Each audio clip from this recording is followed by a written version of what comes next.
Hey guys, it's Christina. This is Vox and Guest, and I am so excited right now because after many false starts and reschedulings and all the great many things that happened between when we first reached out to each other and right this very moment, I finally have sitting with me tonight Corey Allen. Say hi, Corey. Thank you guys so much for having me on. I'm Oh super my excited. gosh, you're so welcome. Guys, listen, I know Corey is so busy with everything and still tries to be everywhere and obviously can't be because cloning has not happened yet. So I know there are, some of you who may not be familiar with him yet, that's obviously going to change after tonight, but you are in for such a treat with this guy, trust me, like vocally, musically, personality wise, like the whole thing. So I'm so happy to have you here, Corey, but I know we're going to hit some heavy topics tonight, okay, but I have to start out with a really serious question just to kind of get us going, okay? I don't want to make you nervous. I know we talked about comfort levels and boundaries and all that before we started rolling, but I do have to kind of break things down with this one here, okay? So if you get uncomfortable, let me know, but just try to be honest in your answer, okay? All right. All right. Let's go.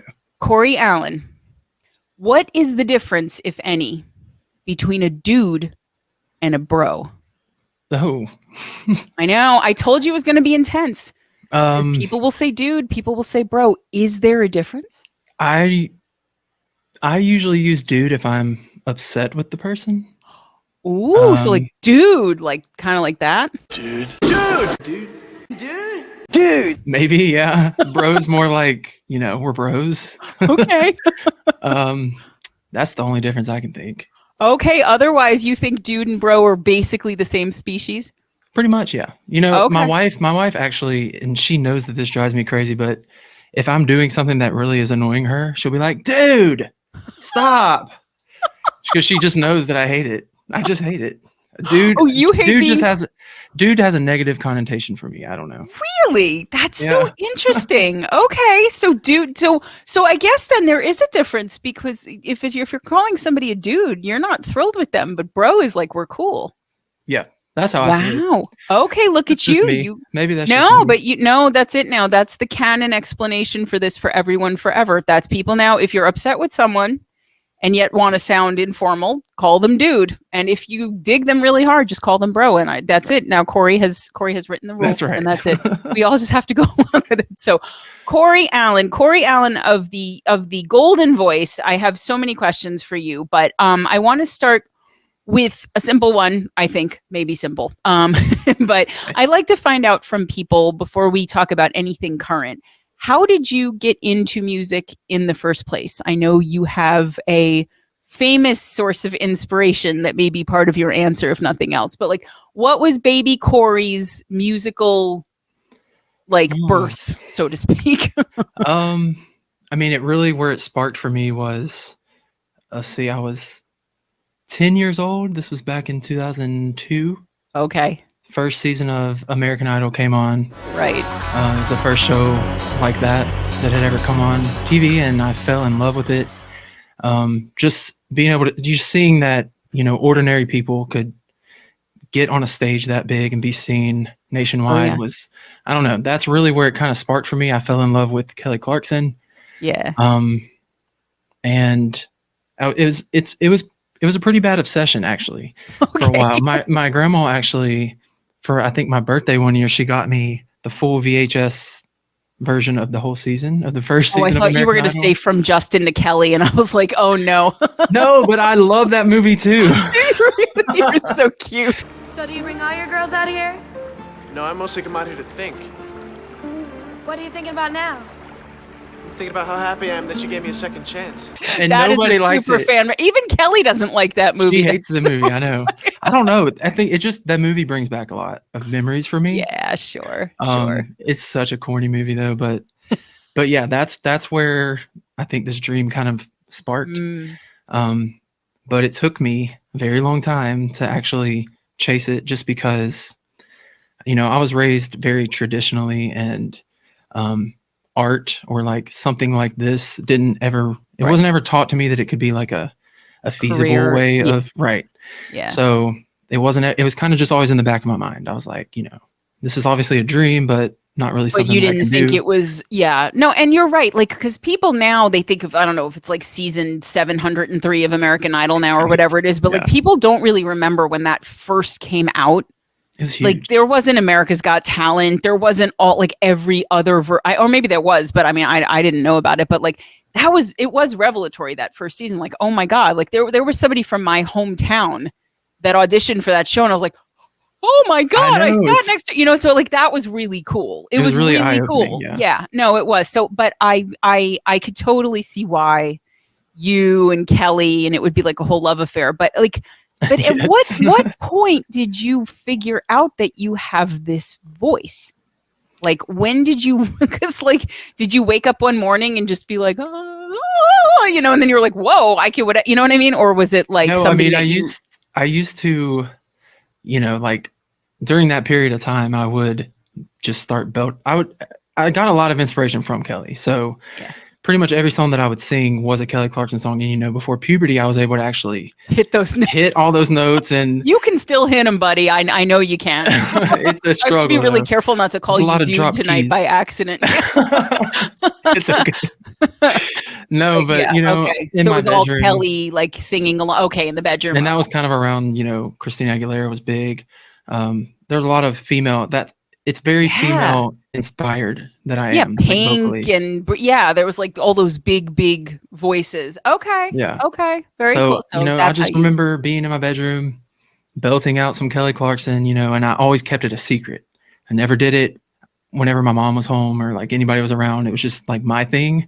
Because okay. I was just scared. I was like, I don't know if this is embarrassing to do. I don't know if it's good or bad or whatever. But I think when I realized that I could do it was, it's actually very recent. It was only about 3 years ago. It was right after 2020, when TikTok kind of came around and Yeah. you started seeing all these people, singing on there. Yeah. And so, I don't know if we want to get into that story right now, but there's a reason. Yeah, we don't, but There's a reason, why I posted my very first singing video on TikTok. Yeah, and we're gonna get to that very soon. Yeah, no, you my have whole Corey. family was like, "Oh my God, where did that voice come from?" And looking back Yeah, go ahead. it's so cringy because that was right when I was starting out. I wasn't doing anything correctly, and I can't watch those videos today because I'm like, who told me that was good? Because that was like ridiculous. That's how everyone who grew up in the 80s feels about every picture of them with like the gigantic hair and like the blue eyeshadow. So everyone's got some version of that. But like you more than most people, Corey, and guys, I'm gonna have to frame this a little bit here. Corey is very, very humble. And in a minute when we play song for you guys, you're gonna understand why I'm laughing about the fact that Corey can sing the way that he does and still be humble. But Corey is very sweet and very humble and very kind of self-effacing. And so every time I say something about, I can see him like internally kind of cringe a little bit, but like it is, you are made for TikTok, Corey Allen, because Thank you. You're a sweet guy. You're easy on the eyes. You're incredibly talented. You're super friendly. You have an amazing message. You're using your platform messages really to spread it. Like, and you can do like, I mean, I've seen so many of those videos where like, and it's clearly such bullshit, but like, somebody will put up a video and they're like, oh, I just walked in on my boyfriend singing this song in the shower and he had no idea I was there. And like, it's clearly like lit and it's a whole stage thing. And he's like, oh, nobody knew I was here, and like, you're just like, fuck you, dude. You knew she was outside. You told her to do it. Like,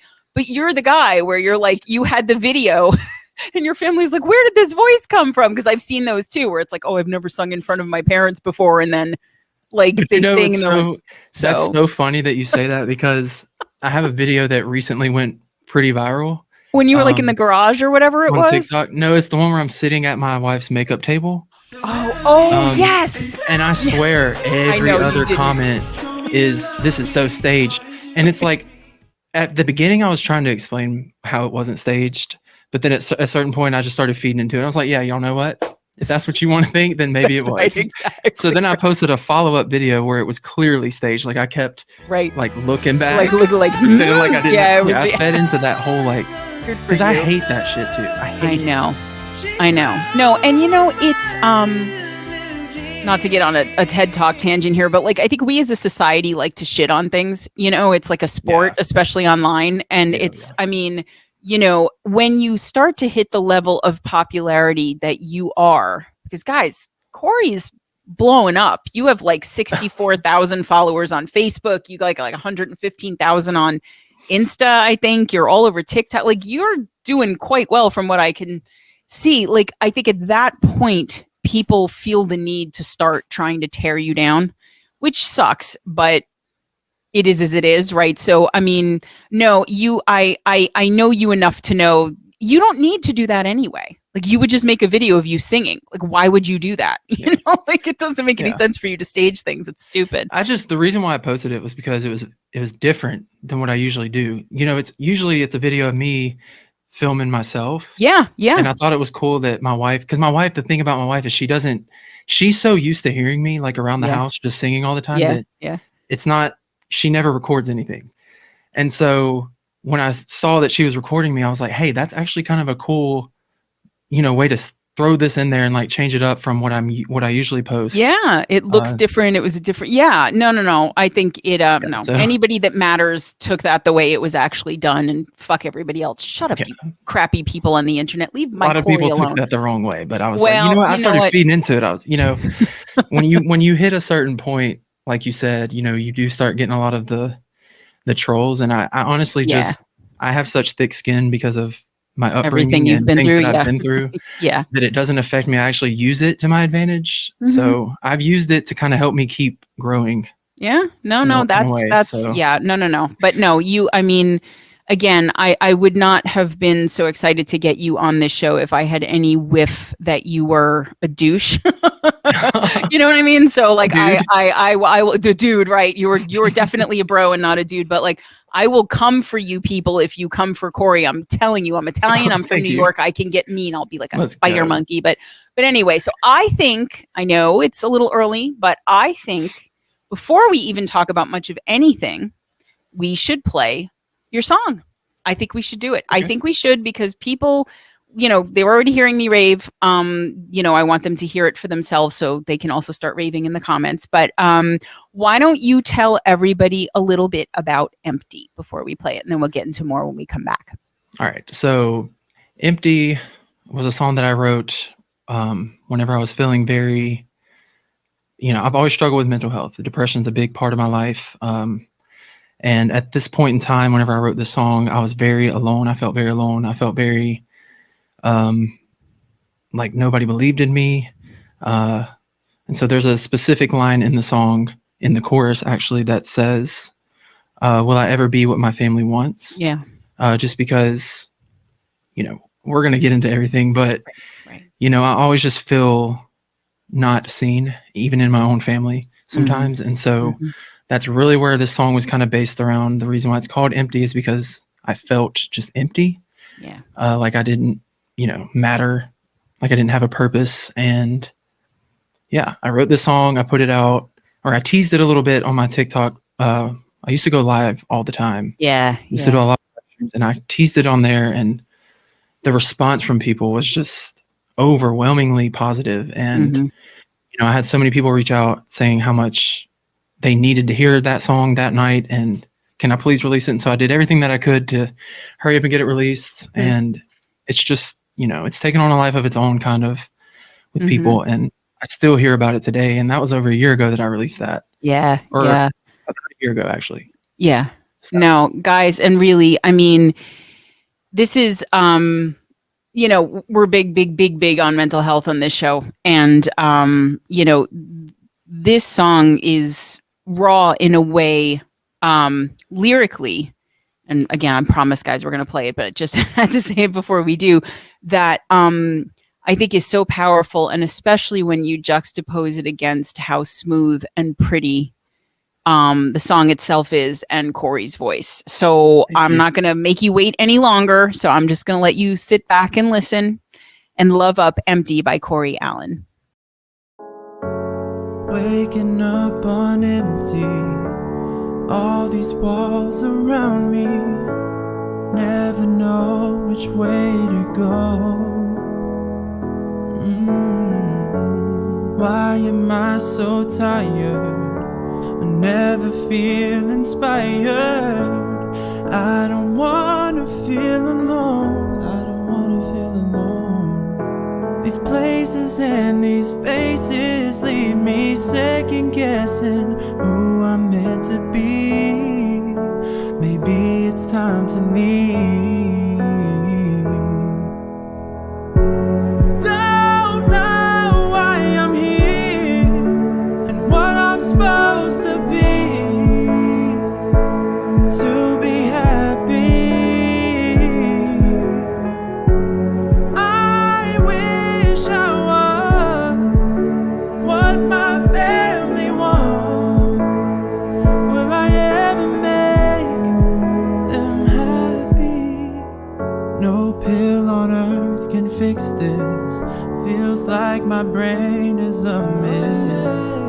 What's the point in waking up? I don't wanna wake up. And I'm just replaying conversations. Not sure if I can face them. Will I ever measure up? Ooh. They say take a breath, just take 2 steps. You'll make it there someday.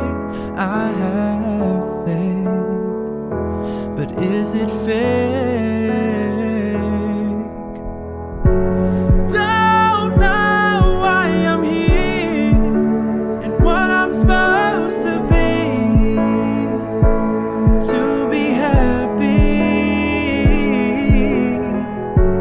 I wish I was what my family wants. Will I ever make them happy? All the places that I've been, all this pain that is within, all these fights I'll never win. Will this darkness ever end?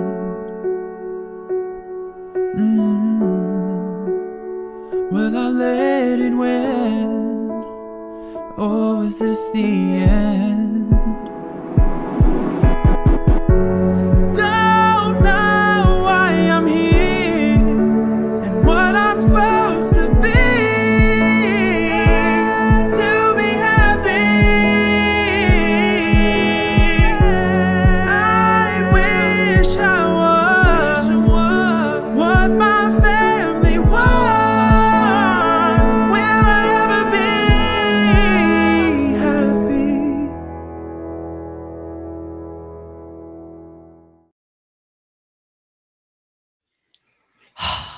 I love that. I do, Corey. I do. I love that song. I love your voice. I mean, you have such a beautiful timbre and you have such a great range and you have so much vocal control, and you manage to do all of that and still have emotion and connection and authenticity in what you're doing. And whether it's one of your originals or it's a cover, because you obviously do a lot of covers. Like, a lot of covers, yeah. yeah, which is great. But I'm so glad that you do, because we get to hear you do all kinds of things. Mhm. But this song is such a gut punch. I mean, it was so smart to keep it spare, like you did. It's not over complicated, it's not over orchestrated, it's not overproduced. You don't have the big strings swelling at the end of the bridge where it's like this huge, confetti is gonna fall from the sky, kind of like, it's just real, and it really is a brave thing to tell the world, so I mean, when you were writing this, obviously you said you were in not a great place, and I know that not a great place is sort of like you kind of have a timeshare there.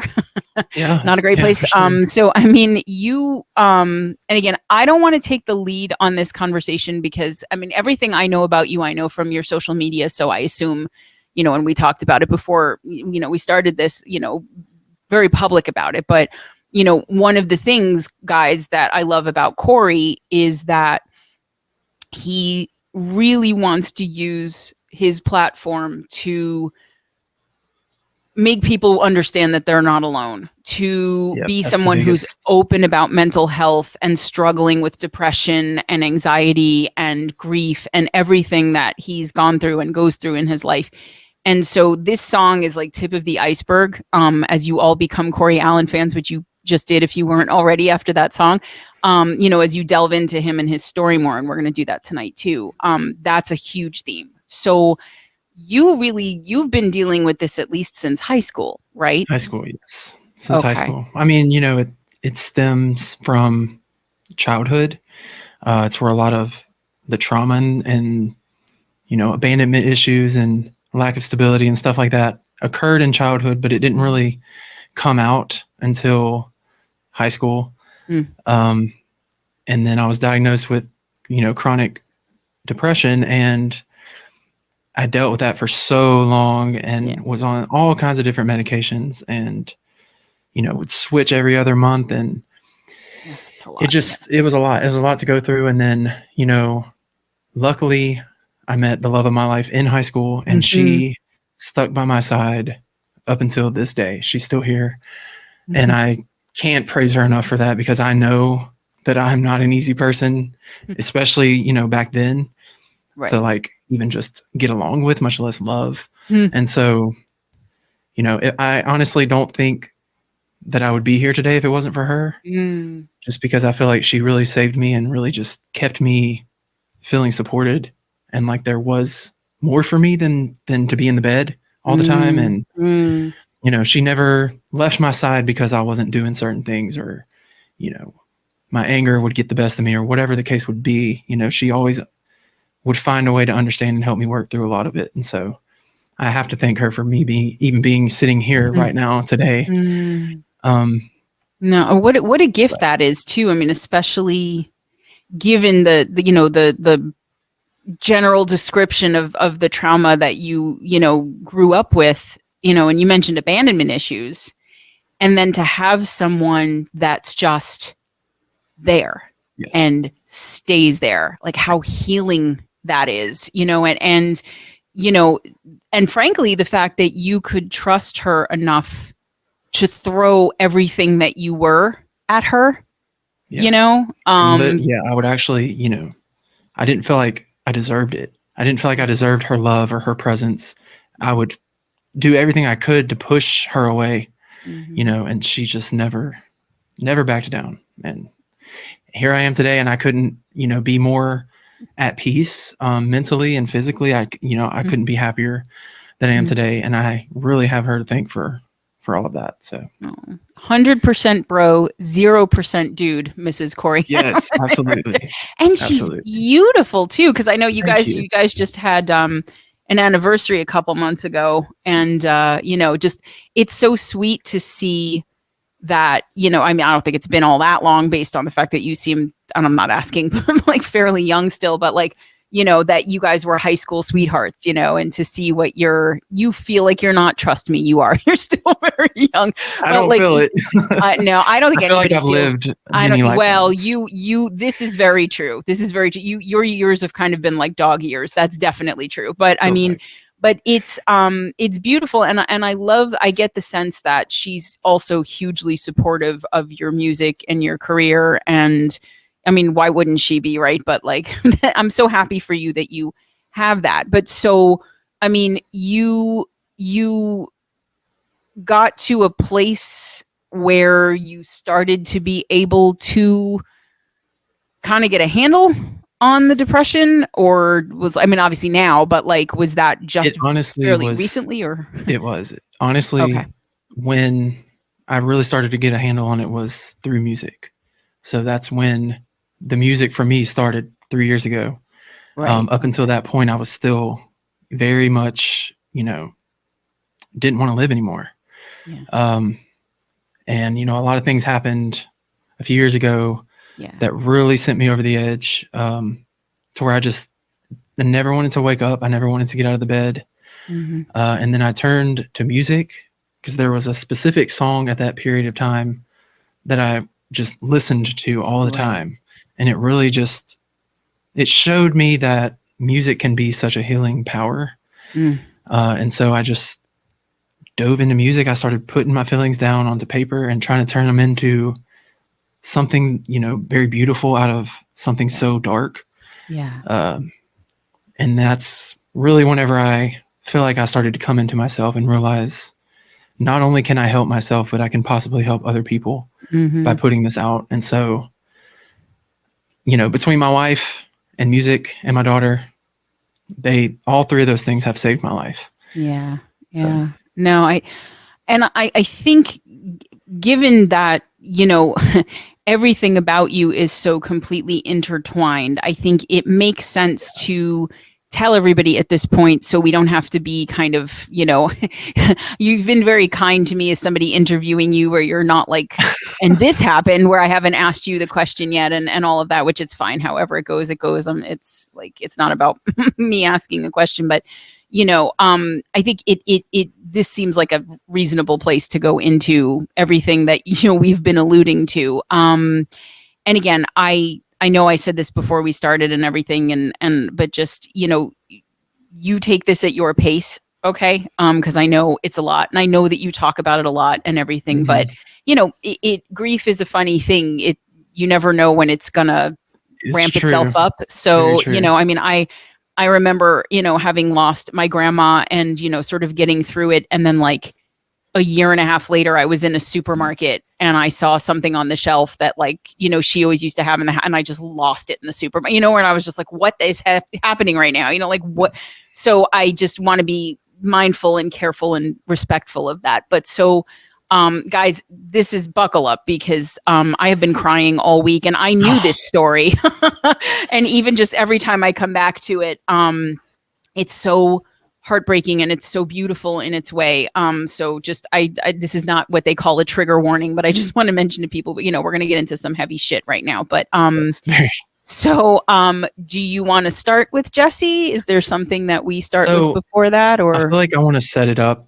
Go ahead, however you want to talk about this. Because it will. I feel like it might make a lot more sense whenever I do get to Jesse. Yeah. Okay. So a lot of my issues came from childhood. Like I said, I grew up with a mother who's an alcoholic and an addict, and was always in and out of rehab. And me and my siblings, we would always be in between homes, like my grandparents' house, or my mom would have a house for a certain period of time, but then we'd have to. It was just a lot of that for a long time. And I think, it didn't really affect my siblings in the same way that it did me. I am the oldest. Right. So I think I was older and able to kind of see what was happening and understand. That makes sense. Yeah. Yeah. And so, I had that to deal with, but also I'm from Louisiana. For anybody that doesn't know, I live in Louisiana, and, I don't want to offend anybody that is from Louisiana or from the South or anything like that whenever I say this, but I've always felt from my very first memory that I can have, I've always felt very different, and I've always felt very out of place and like I didn't belong here or like in this life, or something like there was always just something off. Okay. And that came across in just the way that I was as a kid. It came across the way that I was as a teenager. It was just very different. I got bullied for it. The first time I got bullied was in 4th grade, just because I wasn't like all the other boys. I didn't hunt. I didn't fish. I didn't watch sports. I didn't do what the typical boy in Louisiana is supposed to do. And I got bullied from 4th grade until my senior year of high school. This is going to sound crazy, but in my senior year of high school, I dropped out and got my GED.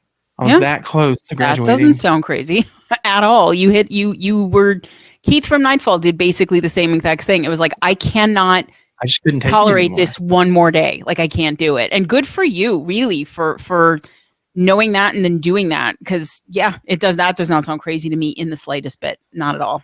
It felt crazy at the time. I was like a few months away from graduating, but whatever. It was just kind of like a lot of things boiled up at that point, and I just. And back then mental health really wasn't, as acceptable conversation as it is today. And so not at all. Yeah. When my principal pulled me in and was like, you keep skipping school, never asked me why, never tried to like help me work through whatever it would have been that I might've been going through.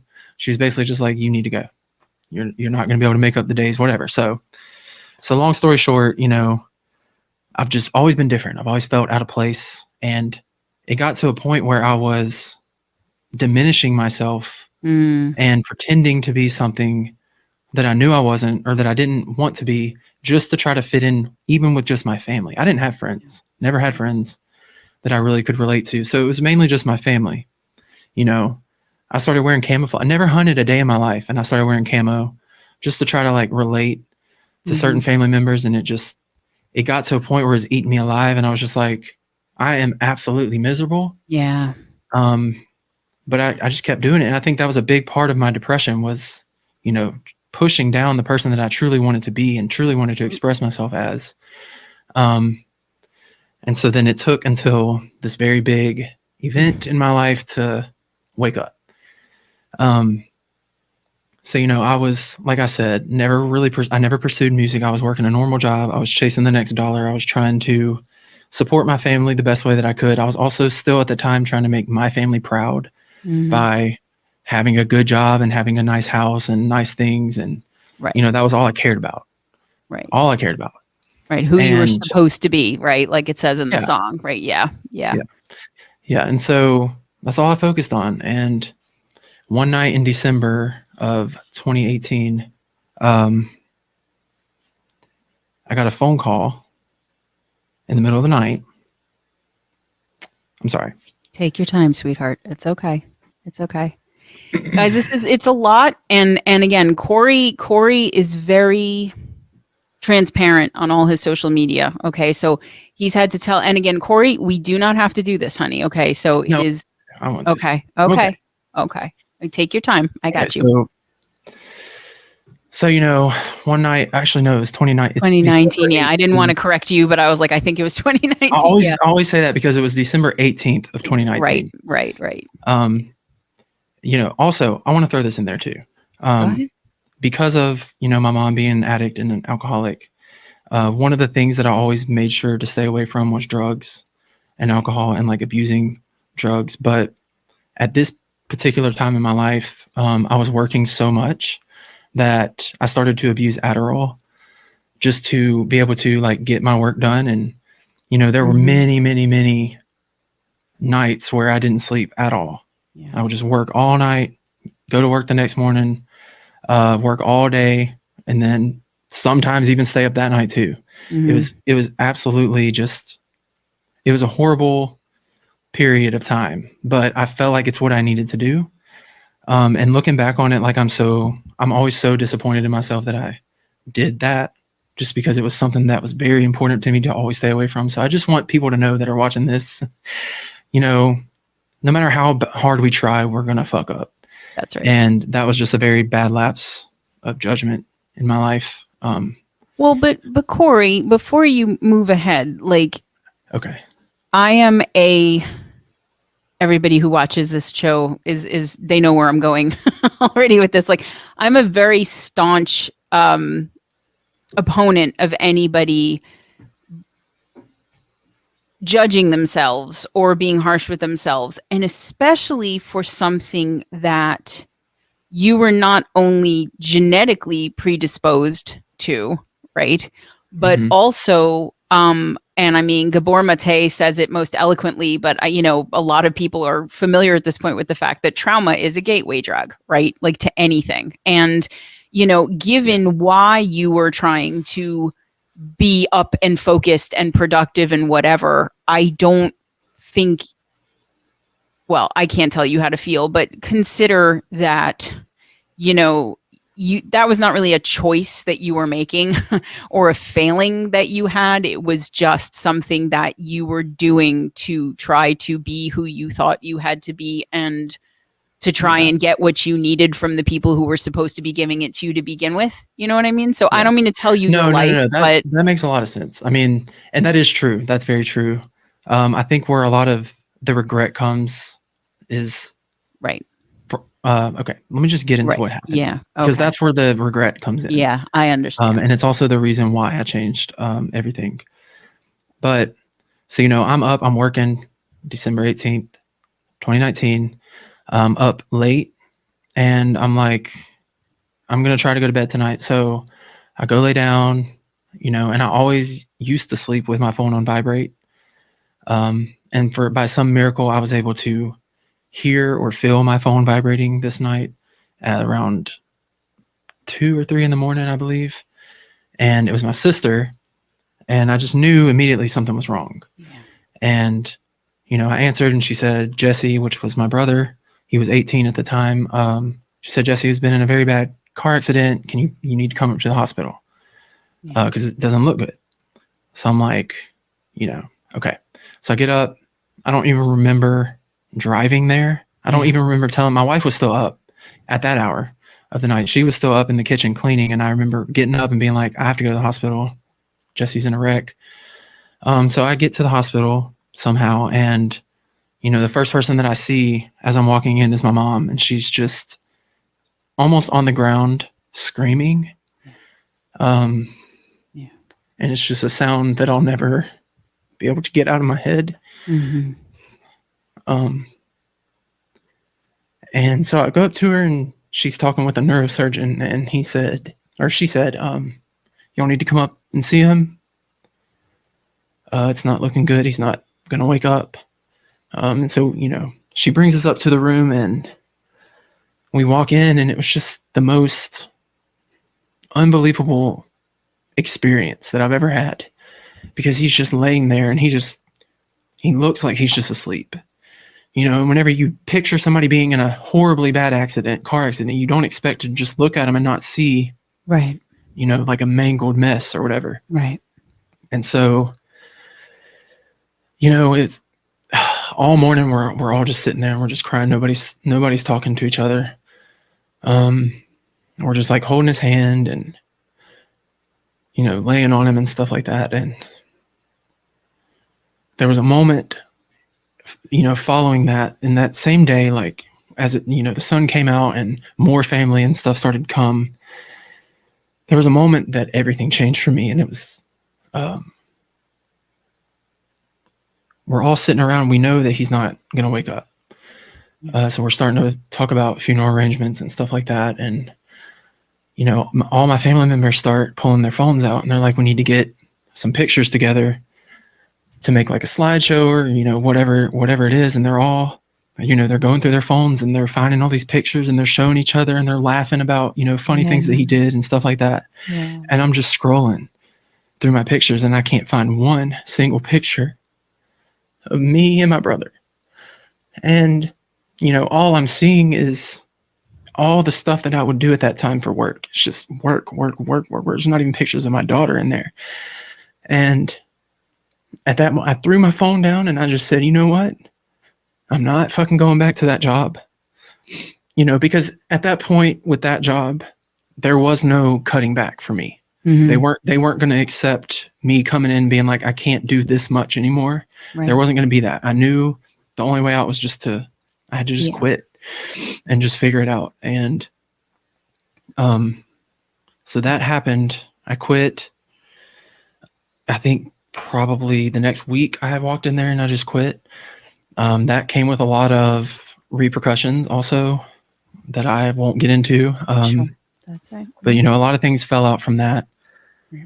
But, so another big part of that day was when Jesse was brought into the hospital that night, nobody knew who he was because he didn't have his license or anything on him. Right, because he was a passenger, right? So it's not like he had his license, he was driving, he was...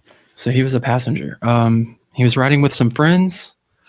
And the thing is, they were out late at night on a school night. And hours before the accident happened, he actually spoke with my mom on the phone. They were in the vehicle. He was with 3 of his friends. He ended up getting off the phone. The last thing he said to my mom was, Mom, I got to go before they kill me. Just because of the way that they were driving. I guess not good.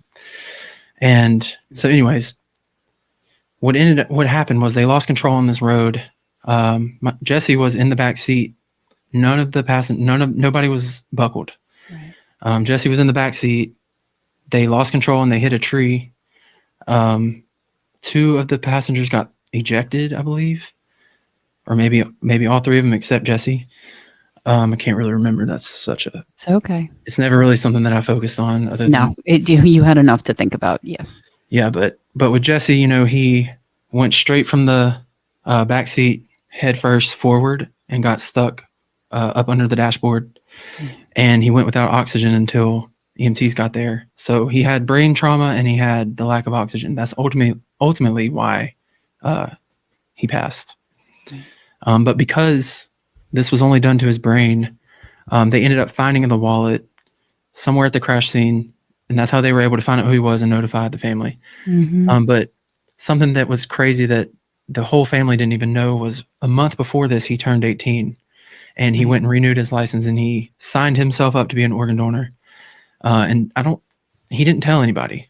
Nobody knew that. I didn't realize you didn't know. I didn't realize you. Yeah, that's, I mean, what a thing for an 18-year-old to do, right? Yeah. I don't think I realized that was even on my license until I was older than that. So, I mean, that's pretty, tremendous, and obviously a huge piece of evidence of what kind of person, Exactly. Yeah. Jesse was. So He was. So he had signed up to be an organ donor, and I mean, it is just to kind of pause on all of that a little bit. So, I mean, that's a lot. I mean, I know the story, but it's like, it doesn't matter. No matter how many times I hear it, you can't get, I mean, even as a person on the outside of it, I can't get my head around all of it. Like, you were in it. That was your brother. So like, I can't even, think about, where you must have been with all that, but to be at a point where, you are losing your brother, who I guess in a way you kind of had already accepted you had lost him, to sit there and say, I'm not going to throw my life away anymore on something that isn't who I am or what I want to be doing. And it's part of why Empty is so powerful, because while it's lyrically beautiful, you're talking in that song. Like, you're just saying everything, that we're saying here, and in 3 minutes instead of exactly. Yeah. But I mean, and it is powerful even for people who don't know your backstory before everything with Jesse, everything with Jesse, like, and I'm not interrupting you. Obviously we're gonna, I want to make sure we highlight everything that comes next, but like, to have the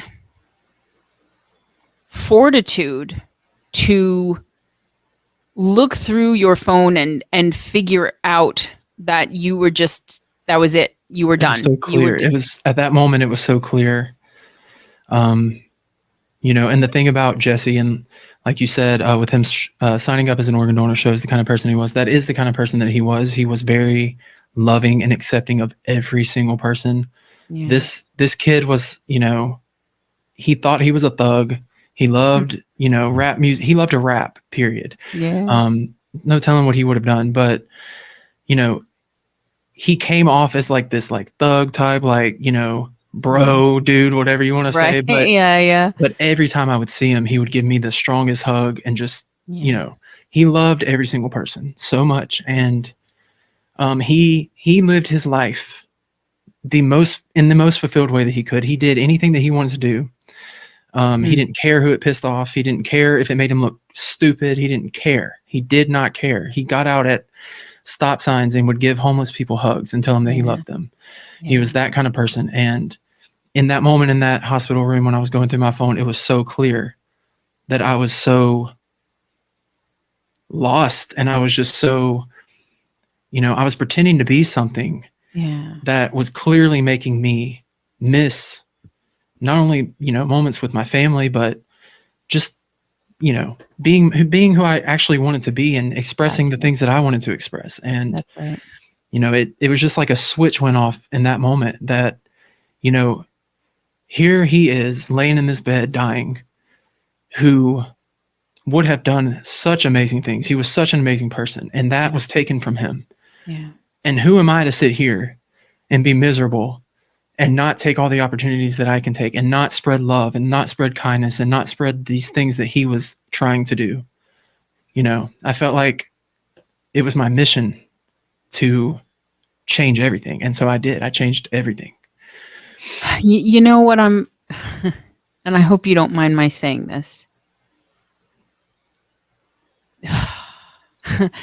What I'm hearing is that even as he was going, Jesse was helping somebody, and it was you, you know, Oh yes. that Absolutely. you kind of became more like him in that moment, right? Like all of a sudden it was like, you know what? I'm going to live my life in a fulfilled way, and I'm going to live for me, and I'm going to, and not in a selfish way. It doesn't, Right. this is, Exactly. Yeah. and it's so funny that what you say about, wanting to be a thug and all hard and tough and whatever. And, we're, as we're going to see in a little bit, every video of him, he just looks like such a love, and that tough guy act was just that, Yeah. I'm cool enough. Yeah. But like, I am so proud of you that you just took charge of your life at that moment, because it is people who aren't, everybody has trauma, right? Like nobody gets out of life without it. That's just you. If you, even if you lock yourself in a room and you never talk to anybody or whatever, and you avoid everything you think you possibly can, that's traumatic on its own right. So like everybody has trauma, but like trauma in childhood, and specifically the kind of trauma in childhood that you're talking about, where it's people who are primary, who create your sense of the world and teach you about the level of safety in the world and protect you from the world until you're too old to not figure out how shitty it can be. That it changes you in a way that is, it doesn't diminish grief that happens when you're, a teenager or a young adult or 100 years old or whatever, but it's different because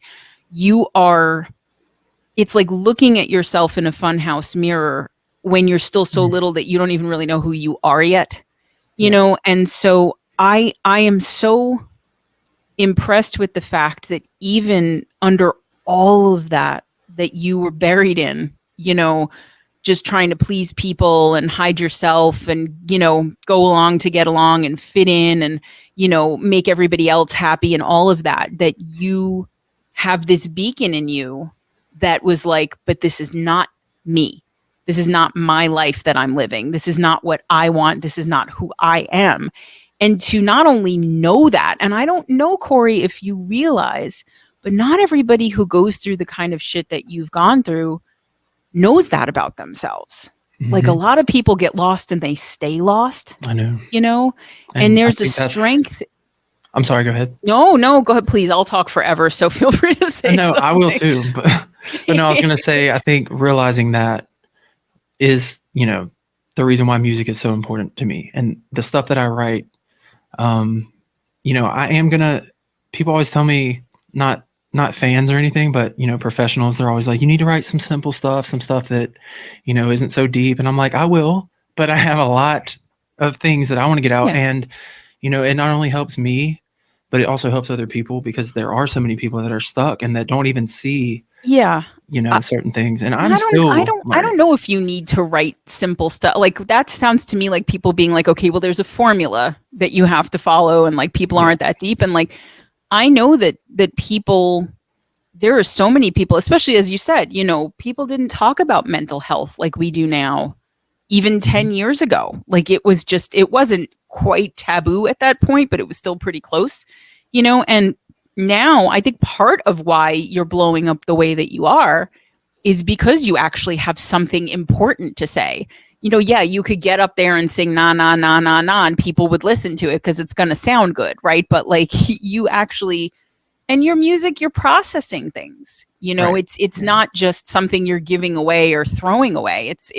That's you putting, like you said, sitting down and putting your feelings onto paper and trying to express them in a way where you can share them with other people. So I don't know, you do what you need to do, but don't necessarily listen to everybody, because you know what you're doing and you're just fine. But so, okay, I didn't mean to derail us, but I did just want to, kind of point some of that up, because it is Jesse's story, Corey, but it's also your story, so, I don't want you to get lost in there either. But so we were talking about the fact that, you know, he had just turned 18 like a month before the accident, right? Yeah. So, you know, he was just, you know, signed up as an organ donor. Guys, this is incredible what this boy did even after he passed. So why don't you let everybody know about, you know, how he helped so many people? Yeah. So at a certain point after they were getting ready to officially declare him brain dead, we had some nurses come in, and they're from an organization in Louisiana. It's called LOPA. It stands for Louisiana Organ Procurement Agency. They came in to talk about organ donation with my mom.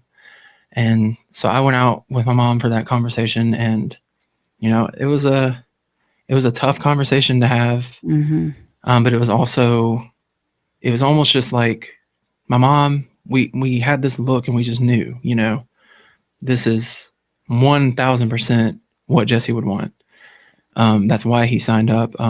Right. Even if he never thought it would happen, like, this is what he would want. So then they started, you know, we started going through that process. And real quick, I don't know if any of them are going to watch this, but I do still kind of work with them a little bit today. So they might. I just want to say that LOPA and that whole organization, I can't speak highly enough of them. They are just the most incredible people. They are the most empathetic people for families in that situation. And, you know, they continuously, it's been 3 years and they're still, you know, they hold events every year to remember everybody. And they just make everything so much smoother during such a very hard time. So I just want to give them a huge shout out real fast. Absolutely. Absolutely. Again, LOPA. Okay. Louisiana Organ Procurement Agency. Agency. Yeah. Agency. Yeah. I mean, it is, that is not an easy conversation to begin with a family that is already reeling. So if you felt like in that moment they made things easier, They did. That's a real testament, because holy shit. I mean, that is not a conversation that anybody wants to have on either side. Right. So, no, I'm glad that you shouted them out. Absolutely. Absolutely. So, okay. So you and your mom, you knew that was 100% Jesse would be screaming at you if you guys said no. Right. Oh, so, yeah. 1000%, yeah. So this brother of yours, has made a huge difference in a lot of lives. So, and you know, what I love is that you've gotten to meet some of these recipients. So, I mean, the three main ones were. So he gave sight to a lady in Egypt. We haven't met her, Right. but he donated his corneas. He was able to donate everything, you know, because it was the only damage was to his brain. So he was able to donate his tissues, his bone marrow. He donated his pancreas. We got to meet the recipient of that. He also donated his kidneys and his heart. We got to actually meet the recipient of his heart. Yeah. It kind of sucked though, because this was crazy. It's like we were never able to post about him because the religion that he grew up in doesn't allow Video for him to receive organs from another person. It's actually like it was a whole, like, it was a very interesting thing to learn about. I never knew that was a thing. Wow. So yeah, we got to meet the recipient of his heart though. That was the most amazing experience, was getting to hear his heartbeat again. Yeah. That was very special. So yeah, he donated. So you met the recipient of his heart, you met the recipient of his pancreas and one of his kidneys, right? Yes. That was the same person, I think? Yes, the kidney and the pancreas went to one person, but unfortunately, that recipient has passed away. Oh. Because he had a lot of other, you know, problems. Sure. Okay. But we did get to meet him. He actually lived in Louisiana. The other guy, the recipient of his heart, lived in Texas, right next door to us. So he actually drove all the way here to meet us, and he went to the grave site with us and everything. It's a really cool experience. But yeah, he's helped countless people with his tissues and his long bones, and yeah, it's amazing. it's amazing. And I shared a video on Facebook a while back of kind of that story, and still to this day, the video gets a lot of attention. But one of the coolest things about the video was how many stories there were in the comments from other families, or people that have lost someone, or people that have received the gift of life from someone else. So that's been really, I think, kind of healing for everybody in the family to kind of go and read. No, and I mean, I you said it in the video that because it's got to be well over 1 million people who've seen that by now. I don't even know if it's I think it's 2 million or the one on Facebook's at 2.8 million, I believe. Okay, so I mean, and what you said was, and I know that you mean it, that you said if there was ever a video that you put out that you wanted to go viral, it was that one. And we talked about this before we started, but I don't usually do this because we're a song one and done kind of show. But this was me, guys. I said to Corey, I feel like we have to play it. We have to play the video. So you are singing In the Stars. That's a Benson Boone cover, right? And put together, and I mean, like I Greg can vouch for this. I have seen that video. I don't know how many times. I don't know how many of the 2.8 million views are me, but it's a larger number than I would probably ordinarily admit to. But every single time I watch it, I end up sobbing my eyes out, like just sobbing my eyes out. And so everybody, I'm warning you, like if you don't feel like crying your eyes out right now, just go get a sandwich or something for a couple minutes, because you have to be made of absolute stone if this does not affect you. But I wanted to play this In the Stars cover really to honor Jesse even more than to showcase Corey's vocals. But Corey, I don't know how you got through singing that. I really don't. I really, we have another one like that we're going to be getting to, but like I don't know how you managed it, because the combination of the music and the lyrics and the videos. And again, just because I do like to make sure people are aware of what they're about to see, it is a series of videos of Jesse before he passed, and then some video of Jesse as he was passing. Okay. Mm-hmm. And so for anybody who's not going to be okay with that, I just want to give you a minute to step away. But and it's nothing super graphic. It's not graphic at all. No, it's beautiful. But some people do find it disturbing. Some people, right? That. And I would say, unless this is something that you really feel, it's nothing gruesome. It's nothing graphic. It's so personal and heartbreaking and beautiful. And so, why don't we play that now? We'll take a little breath, and then we'll come back and we'll talk some more about it. So this is Corey Allen's cover of In the Stars by Benson Boone to honor his brother Jesse.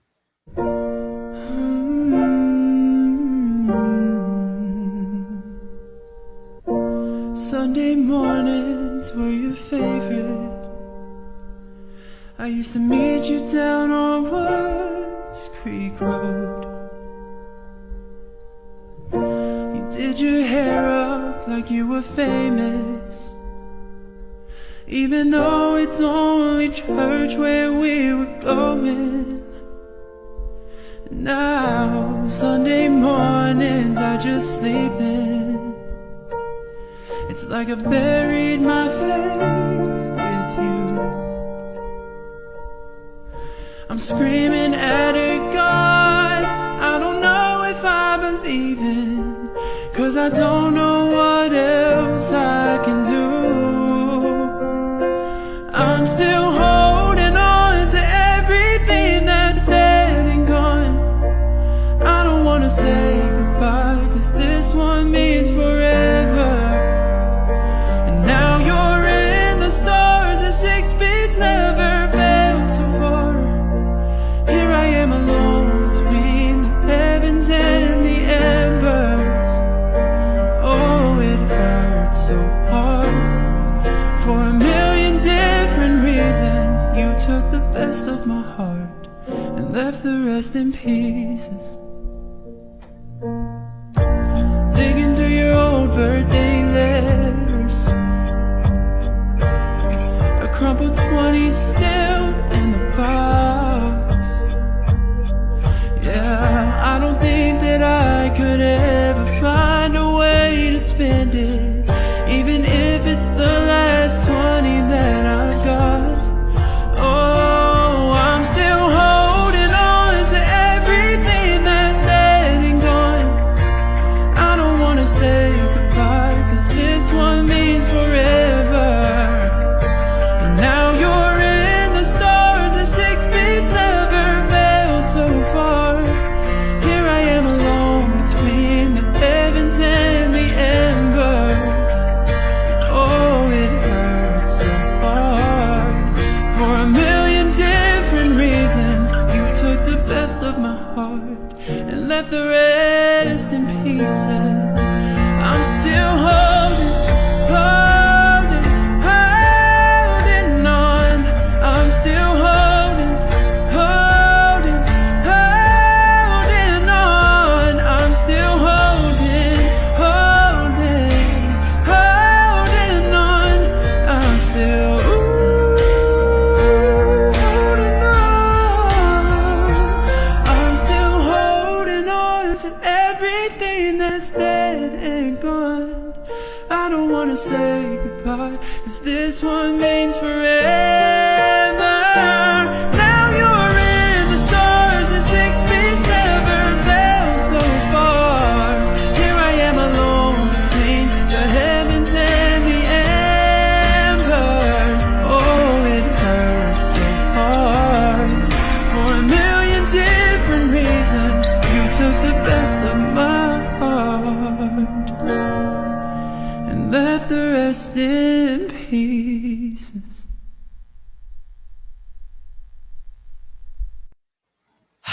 I mean, I I don't Corey. know how I did. I don't know how I did it either. I don't. And you know, for when he passed and like we got all the photos and everything from the family. I made their memorial video that was played at the funeral. Yeah. And people still ask me, how did you even do that? Especially right then at that, something took over me Yeah. during that period of time. I don't know how I was able to do it, because I can't even, because there's a 10-minute long, it's his memorial video. It includes his honor walk that they did at the hospital. Yeah. It includes it's 10 minutes long, and I can't even watch the full thing to this day because it just tears me up every time. But yeah, with that song, it's almost like, I know I had to sing it so many times in order to kind of, it had to be something where I don't really think about what I'm doing. It's kind of almost muscle memory where. Yeah. I know exactly what you mean. And it doesn't mean that it isn't real, and it doesn't mean that there isn't emotion behind it, but you have to almost make it so automatic that you can get into like a zone of routine with it so that you can just get through it. You know, like, I mean, to bring up your idol, no pun intended, but I, and it's a little bit of a digression, but I feel like we can lighten the mood a little. It's not really even light, but like, I said we can go this way a little bit. Well, you and I, we're gonna ADHD this motherfucker. But like, I saw a performance by Kelly Clarkson. I think it was maybe on one of the Idol finales or something, and she was very, very, very pregnant. You probably know what I'm talking about because I know about. So she did that, her song Piece by Piece. Yep. Where she's talking about, her father who abandoned her, and she's pregnant and she's married at the time. And, she's singing the song and she just starts to break down.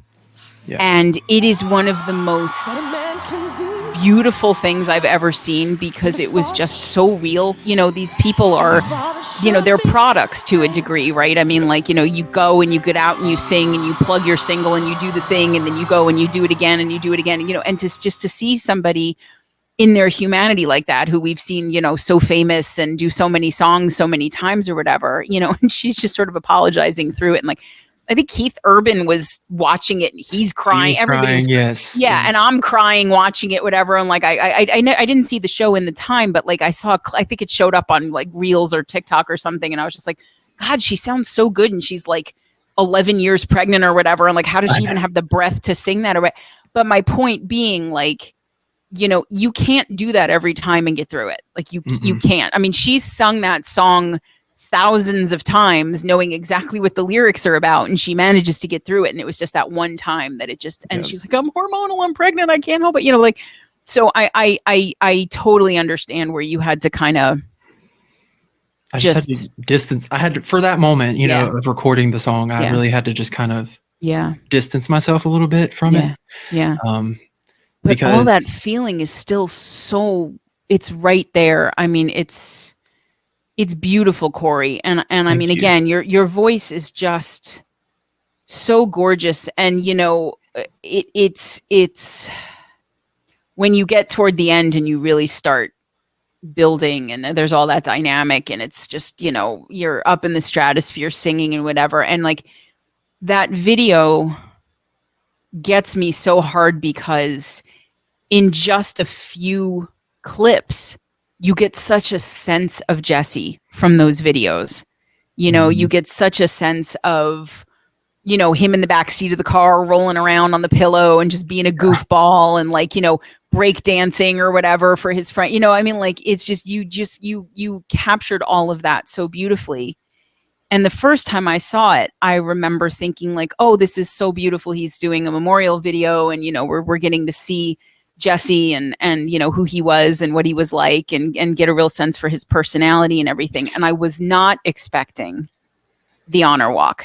I was not expecting that. And it just levels me every time because I cannot imagine as a mom, as, you know, anybody who loves, as a daughter, as you know, you love anybody and you lose them. And I cannot even imagine that moment. But just to make it clear to everybody, the reason that Jesse was being put on a plane was because the procurement surgery was not being done at the hospital that he was originally at. So he had to be, you know, it was in a whole different parish. Right. Louisiana talk for county. Yeah. Different county. It was in a whole different county. So they had to fly. Yeah. There. Yeah. I had a lot of that. I didn't even think that would be a question. But I had a lot of people ask, why was he getting on a plane? But yeah, that's why. Yeah. So I mean, he was falling back and right. I mean, I just, you know, it is an astounding thing that given the severity of the accident that he was in, that he was in a place where I'm trying not to be grotesque in how I say this because there's so many words that I'm thinking of. I'm like, that's the wrong one. But like that he was able to donate everything that he was because like the odds on that were not real high. Like, and that's amazing to me, you know, that all of that they found his license and that or something that indicated that he was an organ donor. You guys didn't know that. We didn't know. You might not have been asked that question or made that choice. And then, you know, I'm so sad to hear that one of the recipients is since gone, but you know, they had extra time that they wouldn't have had, you know, and then there are all of these people. There's a woman who can see now. That's it's incredible. It is. And that's your brother. That's Jesse, you know, and I just, so many people don't either think to sign up as an organ donor or choose not to. And look, I'm not going to shit on anybody who makes their choices, but I am going to laud the people who do decide to do that because look at what Jesse did. You know, look at that he's, and it's so cliche to say, but it's really true. He's living on in so many people. Right. You know, and you know, little kids are going to grow up and have lives that they might not have because, you know, there was tissue or bone marrow or, you know what I mean? It's astounding to me, but you know, you understandably lose your brother very young in a very sudden and very tragic way. And as somebody who's already coming to the party with a history of depression, that's going to level you. Like And just it almost did. And it almost did. Yeah. Because, I mean, like I said earlier, that was the moment where I decided that I was going to change everything. But that I'm not to say that like it was an easy process. It was very difficult. I lost a lot, and, I went through a good, pretty much a year of still feeling like, what am I going to do? What am I supposed to do? What am I, I had no plan. And so that's, around the time TikTok came around. So that now we can get back to this part. Yeah. I saw this video on there of a guy covering a song. It's called Dancing in the Sky by Danny and Lizzie. I'd never heard the song before. I just heard his cover, and I was just like, it just brought me to tears. And so I went and researched the song, found that original, and I played that song. I can't even tell you how many times I played that song. It just really helped me through a lot of things. And that was that was my very first singing video ever, was of that song. I did a little clip of that, posted it. And then everybody, kept telling me to do it. I need to do more. So that's really where I took the dive into music. Yeah. And then once I started writing, it was like a whole nother game. It was like, that's really where, that writing is my therapy. Yeah. That's really where I can like process things that I didn't even know I was experiencing, but it somehow will come out on the paper and I'll be like, damn. And, I can write and build something from that, and in turn help other people possibly. So, oh no, very definitely. I mean, that, because I again, I deep dive on everybody that comes on this show, and like, you have a lot of videos, you have a lot of stuff out, you have a lot of social media just in general. And, you go through any video of yours and you're going to see comments of people going, I lost my mom, I lost my brother, I lost my spouse, I lost my child. I almost, gave up and was this close to suicide. And this song, or you, or just something that you said, or a video that you posted, like, has helped me so much. And you are actively, because look, I mean, were you a different person, you could be starting to blow up like you are and have the talent that you do and just take the easy, straight path with that, right? Write the catchy bubblegum stuff, whatever people, want to hear these days, and just do that and be fine. And that would be great. And I would support you in that too. But like, I mean, just even, now it'll be, a couple months ago when this is airing, but I messaged you 2 nights ago when we were doing the fundraiser drive for Yanni. And I said, hey, Corey, and Corey and I have talked a bit, but it's not like, we're besties or anything. So like, it was kind of I took a moment where I was like, is this okay? I don't want him to think I'm like, capitalizing on his success or whatever. But I was just like, I know this guy is so dedicated to helping other people, and this is another way to do that. So I just said, would you be willing, to maybe just amplify this cause for a little bit? And like, literally, he didn't even have time to answer me. He was too busy posting it. And I felt so bad because it was kind of later in the day, and I was like, damn, I didn't reach out to you, and it didn't occur. I was so crazy. But I wasn't. So it was not your fault. No, well, you're busy. You have a whole life and a lot of stuff going on. But like, it was the second that you saw it, it was up. And in that post, guys, Corey said something like, I always said to myself that if I ever got to a certain level where I had a platform to do it, I'm going to use it to help people any way that I can. And like, this cause is amazing and whatever. And like, that meant so much to me, Corey, that you did that. You didn't have to do that. You don't know us that well. You don't, and it's just, I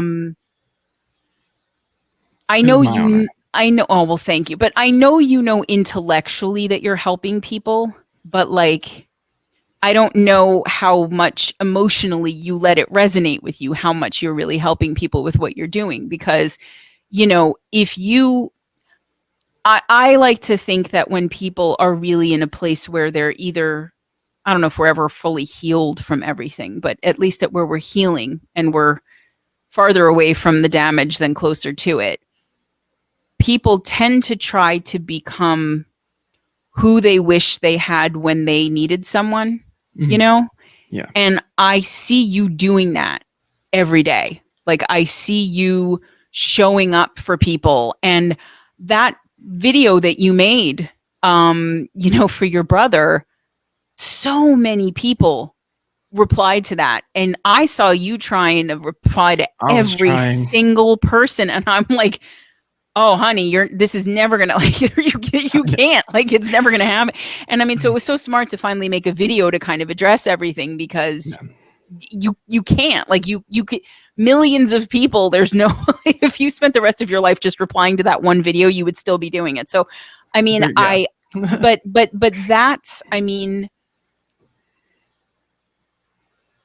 it is such a testament to who you are as a person that you've survived everything that you've survived, which, like, let's be real, Corey, holy shit. Like, I mean, it's a lot. Yeah, And and I know it is, but I'm always just like, I know, people go through yes, worse things, yes, obviously. right. But, grief is like a container. It will fill whatever size container it is, Right. it's like, it's, you don't have to compare it. But yes, go ahead. I didn't want to cut you off, but No, that's all I was gonna say. oh, I don't ever want to come across like I'm saying I've had the worst, you didn't life, say or it. No, neither did I. I No, always like to make sure I'm not no, I know. diminishing people that have See also how been through sweet he things, is, or guys? Do you see? No, but look, I mean, it's not like the misery Olympics or anything, but, like, Yeah. you at least would have placed, if not medaled, right? Like, this is a lot. Like, it's a lot to live through and to overcome, to say it in a cheesy way. But, like, you really are, even your merch, which I'm sorry, I don't have it. I ordered it hoping, and I didn't realize you were going to be scheduling so fast. Cause, like, oh, I'll be able to wear it when I interview him. And then we were like, oh, we have this thing like 3 days later or whatever. But, all your merch is not even like, oh, the Corey Allen experience or whatever. It's like mental health matters. Like, Yeah. that's what you're putting forward.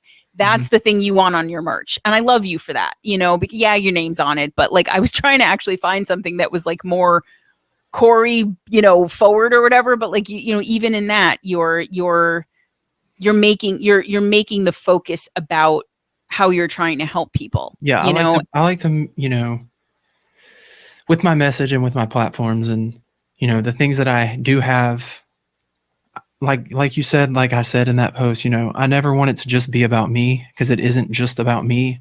Yeah.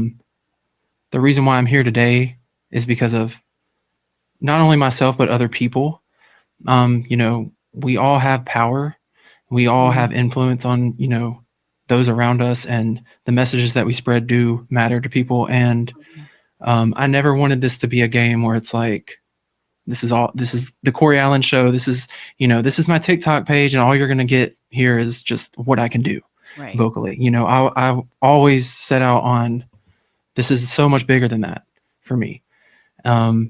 And whenever it comes to, like, the writing, the music stuff, and, like, the professionals tell me you need to create simple songs and stuff, it's because they're assuming that, I want to go mega viral. I want to become mega famous, and these are the tools that you have to have, and the procedures that you should follow in order to achieve that, whenever that's not necessarily my goal. My goal is just to be able to inspire and influence people in a positive way on however big of a stage I can. I'll be fulfilled, if this is the level that I achieve for the rest of my life.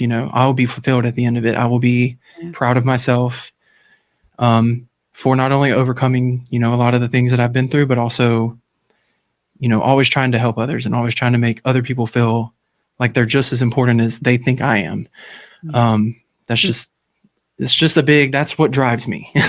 Yeah. So it's very important. Well, and but that, I mean, you said that you didn't really felt like you had a purpose, right? And, like, this is clearly your purpose. Like, this is clearly what you were meant to be doing. It was to take everything that you lived through and everything that you felt and everything that, and look, I mean, let's not tie it up with a bow. It's not like it all went away and it doesn't still affect you, but I mean that you've grown from and to use it to connect to other people that are maybe not as far along in healing as you are, Absolutely. and don't have the support system that you do now, and I think that, the fact that that Dancing in the Sky cover blew up the way that it did,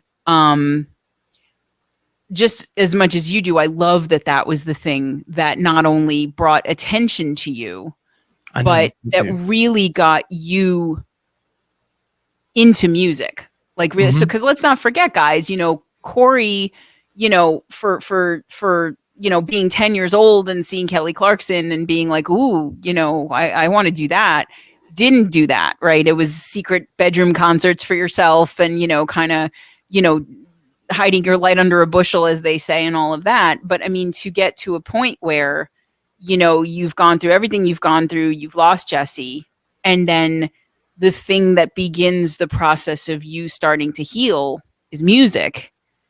It's so poetic, I mean, that's just so poetic and I think a lot of people, watching and listening to this right now can resonate with that. People who've been in dark places and music was the light that got them back out of it, or at least gave them a reason to stick around for another day, and so, I mean, it's at that point, then you did this cover, you started healing yourself, you were helping to hear other people's stories and let them heal a little bit from what you were putting into it. And I think part of that is that, people can hear music that's beautiful, that has a message that, they resonate with. But I think the thing that makes the difference in it is that if the person who is singing it, writing it, performing it, playing it, whatever, is resonating with the story, resonating with the emotion in the song. It's not, you could sing anything, as I said, and make it sound pretty. You could sing The Phone Book and I would probably listen to that too, but you're singing something that about, and you're singing about emotions, and you tend to choose, covers, aside from, we're going to talk also about Grudges, but you tend to pick covers that have meaning like that. You tend to pick things that have emotional resonance and some sort of message for people. So, I mean, when you're doing that, when you're saying, okay, because you used to do those, they were fairly long too. You would, be live for an hour, hour and a half, 2 hours, and just singing. And, I remember months and months and months ago, watching you on one of the lives and just, sitting there harmonizing along to you, on my couch, and just being like, oh, his voice is so beautiful. And just, there, and I can't even think of specifically what the songs were, but that day that you were doing, but I don't even think I knew some of them, because, being a fossil and all I listen to is indie music anymore. I don't know what the kids are listening to these days, but just like thinking about like the ones that I did know, or I was like, I'm hearing them in a new way, I'm like hearing them in a different way because of the way that Corey's singing them or covering them or arranging them or whatever. And like, I love that even as a vocal thing, you can make it different, even when you're singing to a track, and that's pretty impressive. So I love that your heart is in your voice like that, that we know when you're singing that you mean it. I like that saying. I've never heard that before. Oh, I don't know if it's a saying. It came out of my mouth. I say a lot of things. Because that is how I feel. I feel like, when I do pick songs, obviously I love fun songs too. I love to sing. Yeah, of course. It's not fun, all. But, yeah. But typically, especially like if I'm doing a live show or something, I will choose songs that actually have, deeper meaning to me. Yeah. Just because it comes across better. I can perform that better. I can have fun, but it's just, I don't know. Yeah. And that's not for everybody. And I completely understand that. But that's just something that's very important to me. I can feel music, in my blood. I can feel it. And if a song doesn't make me like tingle up or give me goosebumps, that's probably not a song I'm going to cover, but I don't know. I don't know what to say about that, but I like the heart in the your heart is in your voice. There you go. Yes. Well, there you go. When you're on your world tour and you need a tagline for new merch, you can feel free to use that. That's fine. I won't Probably even going charge you to. for it. Yeah. But so, I mean, so just to, to sort of broaden it out to the music a little bit more, and thank you for, not that we're done entirely necessarily talking about it, because it may come up in other ways, but, thank you again, even though you've done it before, for sharing Jesse's story and your story, apart from that, because I don't ever take it for granted when people come and talk to me and open up about things like this, because it is in this community that always, supports the show and watches like every single episode, and these people that I love so much.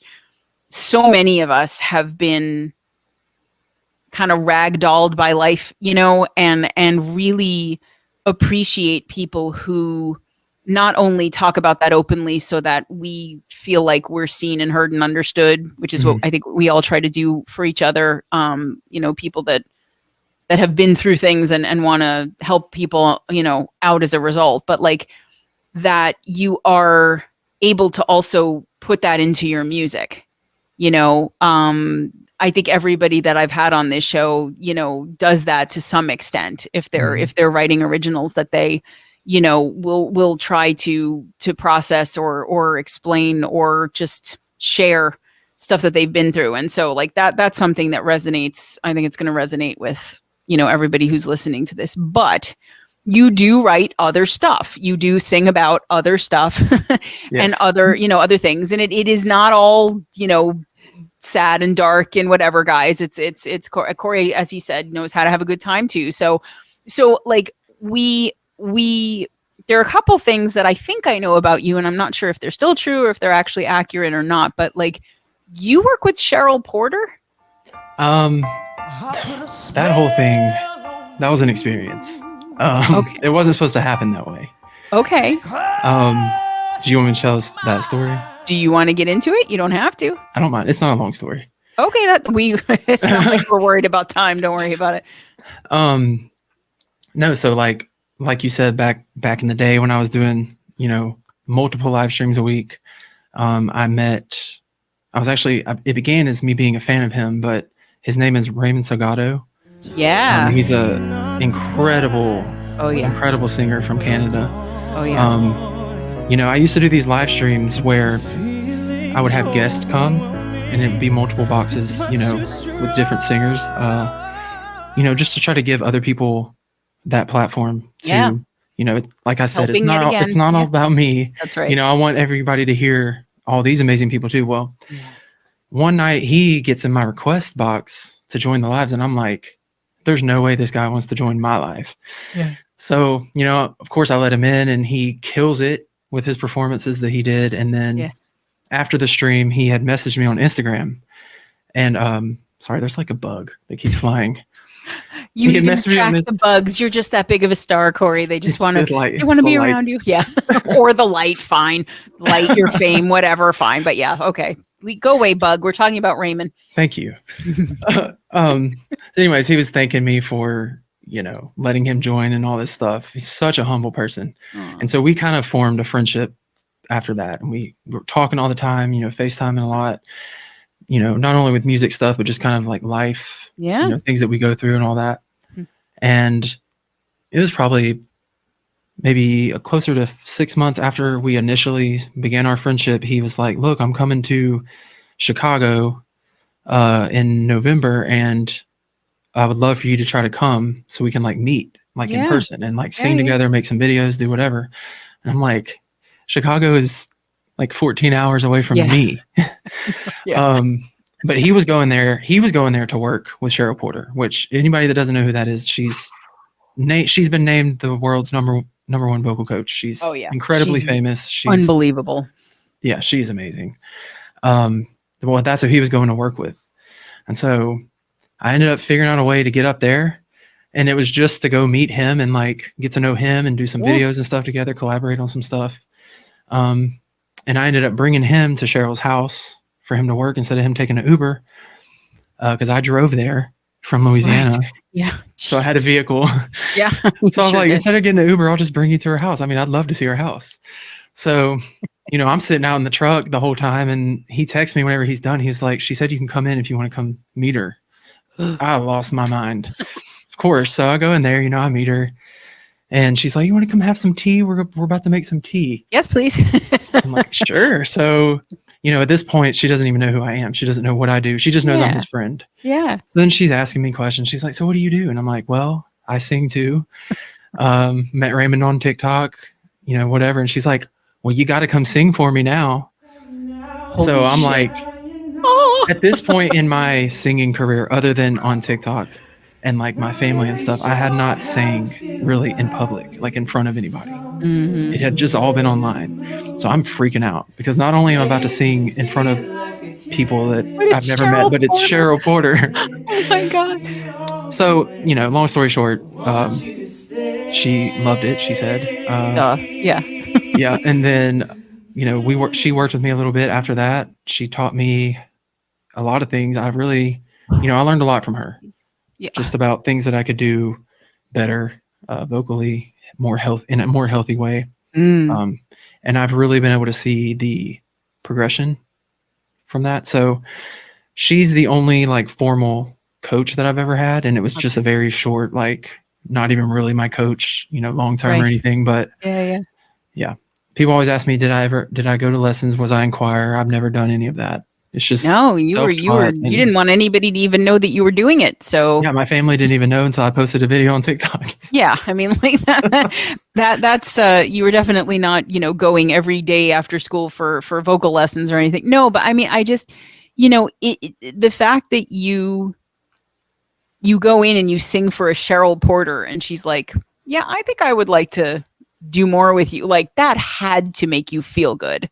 Because I mean, she could have been like, "Wow, you're certainly Raymond's friend. Please go away now." It was like it was a huge moment for me. It was the moment where I was like, "Okay, maybe I can do this." That was the moment where I was like, "This," I remember just when that happened. First thing I did was I walked out of her house and called my wife because I was just freaking out. Couldn't wait to tell her because she wasn't with me. Right. It was an amazing experience. The whole time in Chicago was just incredible.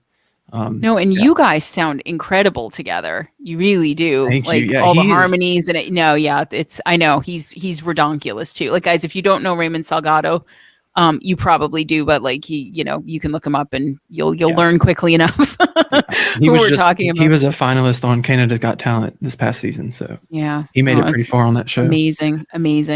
But I wanted to ask you because we played Empty. But you have another song. So guys, I know you're going to be sad because when you go on Spotify and you look Corey up, there are only 2 originals up there now, but he's writing a bunch of stuff. It's going to come out. You can always go to all his other social media and see all the covers and get plenty of, Corey's voice while we wait for new things. But like you do have another song out called Grudges, and it is very different. It's about as different as it could possibly be in every single way from Empty. So I'm gathering you were not in the happiest of mindsets when you wrote that one either, but for maybe different reasons. That one was definitely fueled more with anger. Yeah, that's a pretty pissed off song. I get from that one. And I'll say it because, I always do. I never make comparisons unless I think they're favorable. And I never mean when I do it that it's like, you just bit somebody else's song or style or whatever. But like, things where, as a singer, you'll hear something and it'll remind you of something else that you love or something else that you heard. And from the beginning of that one, I was getting very heavy, like Justin Timberlake, Cry Me a River kind of vibes. It's got like that angry but sexy but like pissed off but like kind of like very funky R&B-ish light rapping, like it's very weird. No, it's not weird. It's very cool, but it is a 180 from Empty, and I love that. I love that the 2 things that you've got up on Spotify so far are 2 completely different sides of you. Because people see that, you could, as I said, you could sit there all day for the rest of your life and only sing ballads and things that were emotional or inspirational or, sad or heartbreaking or whatever. And because of how genuine that is, given everything that you've been through and who you are, and because of how you sing, you would be just fine. You will just keep accruing fans. You're like, that's not going to hurt you at all. But you've got a whole other side. You've got this, like, basically, you know what? Fuck it. Like, you're fake. I'm out. You know. So why don't you talk a little bit about Grudges and in whatever way you want, so that people get to see, you know, the saltier side of Corey Allen. Well, he does have a little edge, folks. It's still, yeah. You know, it still kind of comes from the same place. It just comes, you know, I do it in a different way, I guess. Yeah. That song came together in 30 minutes. It was a really bad day. I was going through a lot of things, and this was also around the time that, you know, it had been some time after Jesse passed. It was like about a little over a year after. And, you know, I started to change a lot of things about myself and in my life, and a lot of people didn't like that. And started to really just treat me like I was stupid. Like this was a stupid path for me to try to take, whatever. Clearly they've been proven 100% right. Good job, guys. we're still kind of going through that. Actually, like the next song I have, the one that I just recently wrote, it's kind of the same vibe as Grudges. Okay. It's a little bit more vocally. There's a lot more stuff than Grudges is kind of just very chill. Yeah. Not really much going on vocally. Chill though. Angry chill. Angry chill. Yeah. But, no, you know what though? I know exactly what you mean. Like in this particular way, our you know, paths to this feeling might have been different, but I have been through the experience of radically changing who I am in my life as well in different ways. And don't worry, this interview is not about me, but I'm empathizing with you, because one of the things that you find out when you start living true to who you are is that not everybody likes it. And one of the things that I think took a while for me to learn, but it has been so important, and I carry it with me every day now, is that the only people that get pissed at you for having boundaries are the ones who benefit from you not having them. And when you start setting boundaries and holding them, the people that don't like it are exactly the ones you need it for. Amen. And so, you know, that tells you a lot about who's actually in your corner and who actually wants you to be happy and loves you for who you are versus who you were to them, or who they want you to be, or who it's useful for you to be, you know, for them. And so I that song and especially that line, you know, because it works on a literal level, like, you know, repercussions, meaning like you made me feel this way, and so this is how I'm pissed off right now. Yeah. Right, exactly. But it's also like, this is how it's going to be because I'm not doing that anymore. Yeah. I'm not that guy anymore. Exactly. Like I'm, you know, and you know, if you're at a point where you see your baby brother going and you can't make a decision to say, I'm going to live my life for me and for the people that I love and that I care about and who love and genuinely care about me, like, you're not going to then sit there and go, oh, well, people don't like it, so never mind. Right. You know, right. Like it's not going to happen. No. Yeah, that's entirely what that song's about. Yeah, no, it's really, I mean, I love all the harmonies, and it's so tense, that song. Like, it's really, that is a very, but like good, like in that coiled kind of, you're not screaming, you're not whatever, like you're just very quietly pissed, you know? and that's typically how I tend to be whenever I'm mad. Go. No, I'm either very like quiet, or I reach that point where I'm just, you know, done. No, but like silent. It is a completely different feel. And I am not as clear on that one. Has been pretty well received too, right? I mean, like people like it. I don't know. People ask me to perform it all the time. I'm like, it's not really a performable one. Yeah. That would be a little tricky. Yeah. So that's why, like with this new one that I wrote, which kind of comes from the same place of, you know, feeling unwanted but not in like a sad way. It's like I'm being judged for being happier. It comes from the same place. It has kind of the same vibe. It has a good beat. I feel like it's pretty catchy. It is. But vocally, this new one is, I can perform this one easier. Yeah, 'Cause I can yeah, actually exactly. sing this one. It's not more of just like talking the whole time. Right, right. But right. yeah, no, Grudges. People like Grudges, not as much as Empty though, because I just think Empty just kind of really conveys everything that I, Right. am about and the things that I talk about, and so that one's kind of the more popular opinion. Well, and I think too that because you are so sweet and you are very self-effacing and you're so open about everything that you've been through and you like to be so helpful, there are going to be people that just, fans that just want you to be that. Mm-hmm. Corey can't get mad. No. Corey's too nice to get mad, and like that's fans of music, it's kind of a microcosm of like family or people in your life where it's like you're not going to be able to please everybody, right? So like there are going to be people who would listen to Empty and go, all right, well, I'm not either, I haven't been through things where I can resonate with that, or I'm not in an emotional place where I can deal with that, and I don't want Corey to be my feelings, so I'm not ready for that one. But I'm gonna go listen to Grudges because I'm comfortable being angry. You know what I mean? Like, so you'll be giving people something to connect to with all of it, I think. So, but the new one, you're just sort of starting with it, so probably Yeah. Well, I have it all written. The whole track is done. But recording, right, is like. But I still have to, record it, get it mixed, and all that. But that one's definitely going to be early. Well, when this airs, it'll be this year.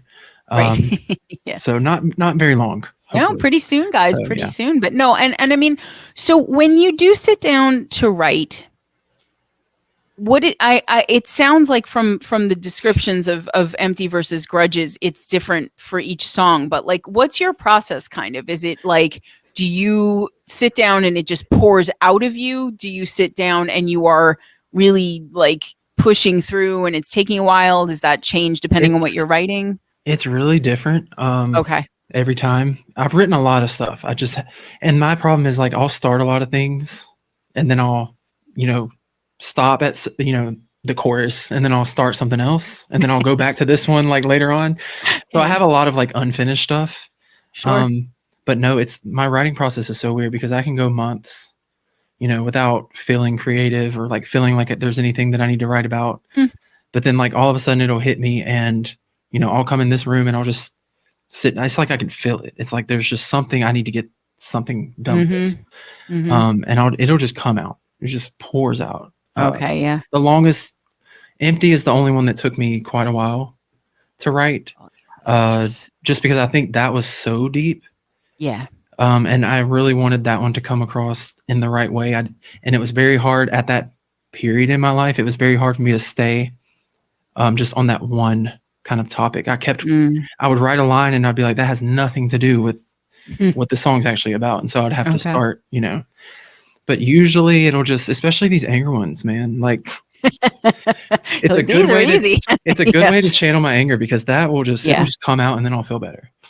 Well, that's and I mean, you said it before, that this is a therapy for you, so that makes a lot of sense because I mean, well, you know what though, that kind of fits for me because you spent a lot of time sort of holding things back or bottling things up, and then like when you decided to just be you did it in like this giant burst, so you kind of write like you lived, like it makes sense to me. I've never thought about it like that, but that totally makes sense. And I think you seem to me like a person who does a lot of, like when you run a computer and there are like the programs that you're using, but then there are the ones that are running in the background. Like I think you process a lot of your shit in the back. Yeah, exactly. Yes. And then all of a sudden it's like, oh, this file's been downloaded and here's a new song. Like that's kind of the way that I think, I don't think it's that you're not doing stuff. I think you're just maybe not doing it consciously. And then all of a sudden it comes. And it's funny, when I write poetry or music or whatever, lyrics, like I'm the same kind of way. Like but for me, I might not write anything for like a year. And then all of a sudden I sit down and it's like, boom. And this whole thing comes out and I'm like, where the fuck did that come from? And then like, I won't write anything again for like a year. So I'm glad you're not as slow about it as I am. But like, I know that feeling where you're almost like possessed, you sit down and it's like, blah, and all this stuff comes out. But like when you're picking covers though, like talk me through that because you obviously have to find stuff that is emotionally resonant for you if that's the kind of cover that you're doing versus like something that's a little bit more fun. But you also have to find stuff that's vocally in your wheelhouse and stuff that you want to cover. And like, I'm always curious about this as a cover band chick myself, but like, song selection is such a thing, right? It's just if you pick the wrong thing, you don't showcase yourself the way that you could. So like, what's your process on that when you're sitting there going, okay, I'm going to put something else out? Like, is it that you hear something and you go, oh my God, I have to cover this? Or a lot of times it is that. A lot of times I will see, a clip of a song that either I haven't heard in a long time or I've never heard that I'm like, it speaks to me in some way. Yeah.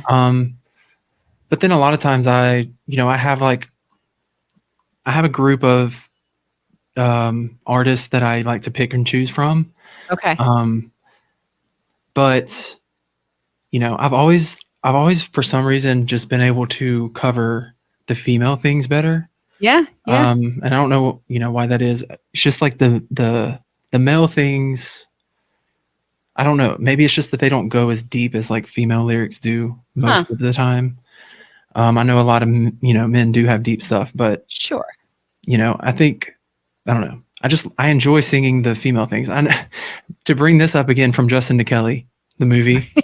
I know probably nobody watching has ever seen that movie, but I know as a kid, whenever I would watch that movie, I never sang Justin's parts. Never. Okay. It was always Kelly's parts. And so that's kind of what I grew up doing. I was just always singing all the runs and all the things that females are known for doing. Well, and I think that's part of it too. But I it's so funny. I have had the thought many times as I'm listening to other things where I'm like, Corey should cover this. And I always mean to write to you about it. And then I'm like, he doesn't fucking want some random chick being like, cover this, whatever. But have you ever done any Lewis Capaldi? Oh, I love Lewis Capaldi. Okay, because I haven't heard it yet if you've done it, but I would love to hear. I don't think I have a video. Okay. Oh, you know what? I do. I have a video from whenever I first started, but it's gone. I took it down because, like I said earlier, I can't look at the stuff. I feel like that I've progressed so much vocally over the past few years that I can't even see that stuff anymore. It makes me cringe so hard. Right. Just because I was doing everything, wrong. So I think I have that one hidden, but I need to do. But I definitely do him a lot on my live streams. I love. Okay. I got to hear you sing some. What I always get the title of that wrong. Somebody to love. Somebody love. Yeah, that's a great one. I always get getting used to being someone to love. Right. I think it's someone to love. Yeah. Have you done that one? I've performed that one. Yes. I don't have a video of that one though. Okay. I was going to say I've missed that, but like, there are certain things that I feel like I'm like, Corey could really put a spin on that. Cause it's a different voice than yours, obviously a different timbre, but I would be, I'm not making a request you have to fulfill or anything. Like I do have that thought a lot of times where I'm like, oh, Corey, this would sound so good on Corey, which is funny. Cause I don't do that with a lot of people. You should send them to me whenever you do think, because a lot of times I do need help. You can just mute me after a while. Be careful what you wish for, Corey. You're going to be like, shut up. But yeah, no, but there's definitely stuff. And actually there it's weird. You probably don't know who it is. You're probably too young, but not that her timbre is a lot lower than where you usually sing, but I would love to hear you take on some Anita Baker, actually. Do you know Anita Baker? You don't know Anita Baker?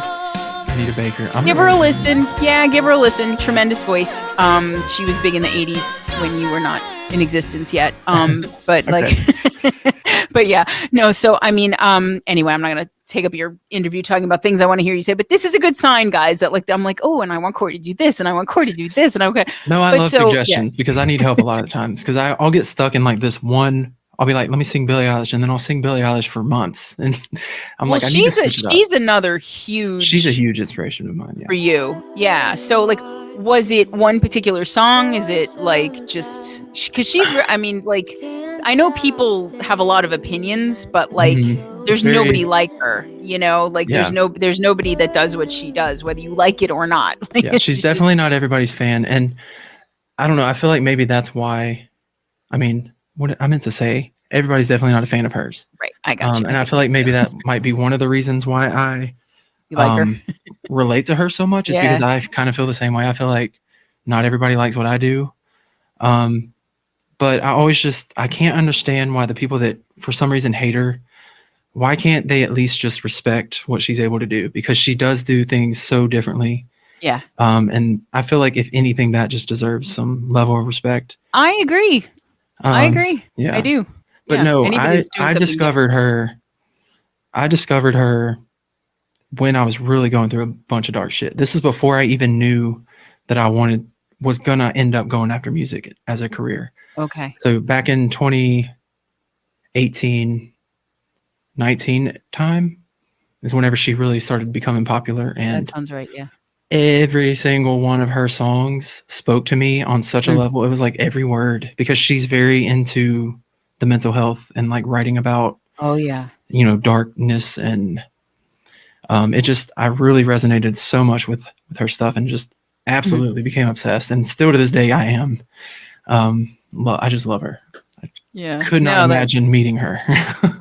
Well, I know this is one of the things, really, because I'm sure Kelly Clarkson and Billie Eilish, both of them watch this show every week. They should reach out. No, but really, I truly feel like if Kelly Clarkson or Billie Eilish, but especially Kelly, because doesn't she have a talk show now? Mm-hmm. She has a talk show, right? Yep. Man, you got to send her, between your voice and your story and what you write about in your platform. I can't imagine that if anybody out there, I don't know who it would be, but if anybody who's listening or whatever has any kind of an in with either Kelly Clarkson or Billie Eilish, just Irish. Did I just call her Eilish? Just Billie like Irish. seriously, because I know you almost had a chance to maybe, I know we won't even get into it, but so we need to get Corey to meet at least one of them. We do, because then he can open for them, and then we're good. That's all we need. That's all I need. That's he's not asking for more than that, people. No, my wife is so funny, because my wife asked me, there's a lot of talk of The Voice and stuff like that for me. America's Got Talent. Yes. Mm-hmm. Mm-hmm. And we were talking about The Voice, and, I had a producer reach out to me recently about getting me on for next season. And there's a few reasons why I can't do it for that coming up season. But one of the reasons is because the coaches that are going to be on aren't really anybody that would work for you. I don't think so. I mean, maybe one of them, but we were just talking about okay, so what if Kelly Clarkson and Billie Eilish were coaches? Who would you pick? And that would probably be the hardest decision of my life, but I would probably end up picking Kelly just because that's where it started. Yeah. Yeah. But I think, and vocally, I think that makes sense too for you.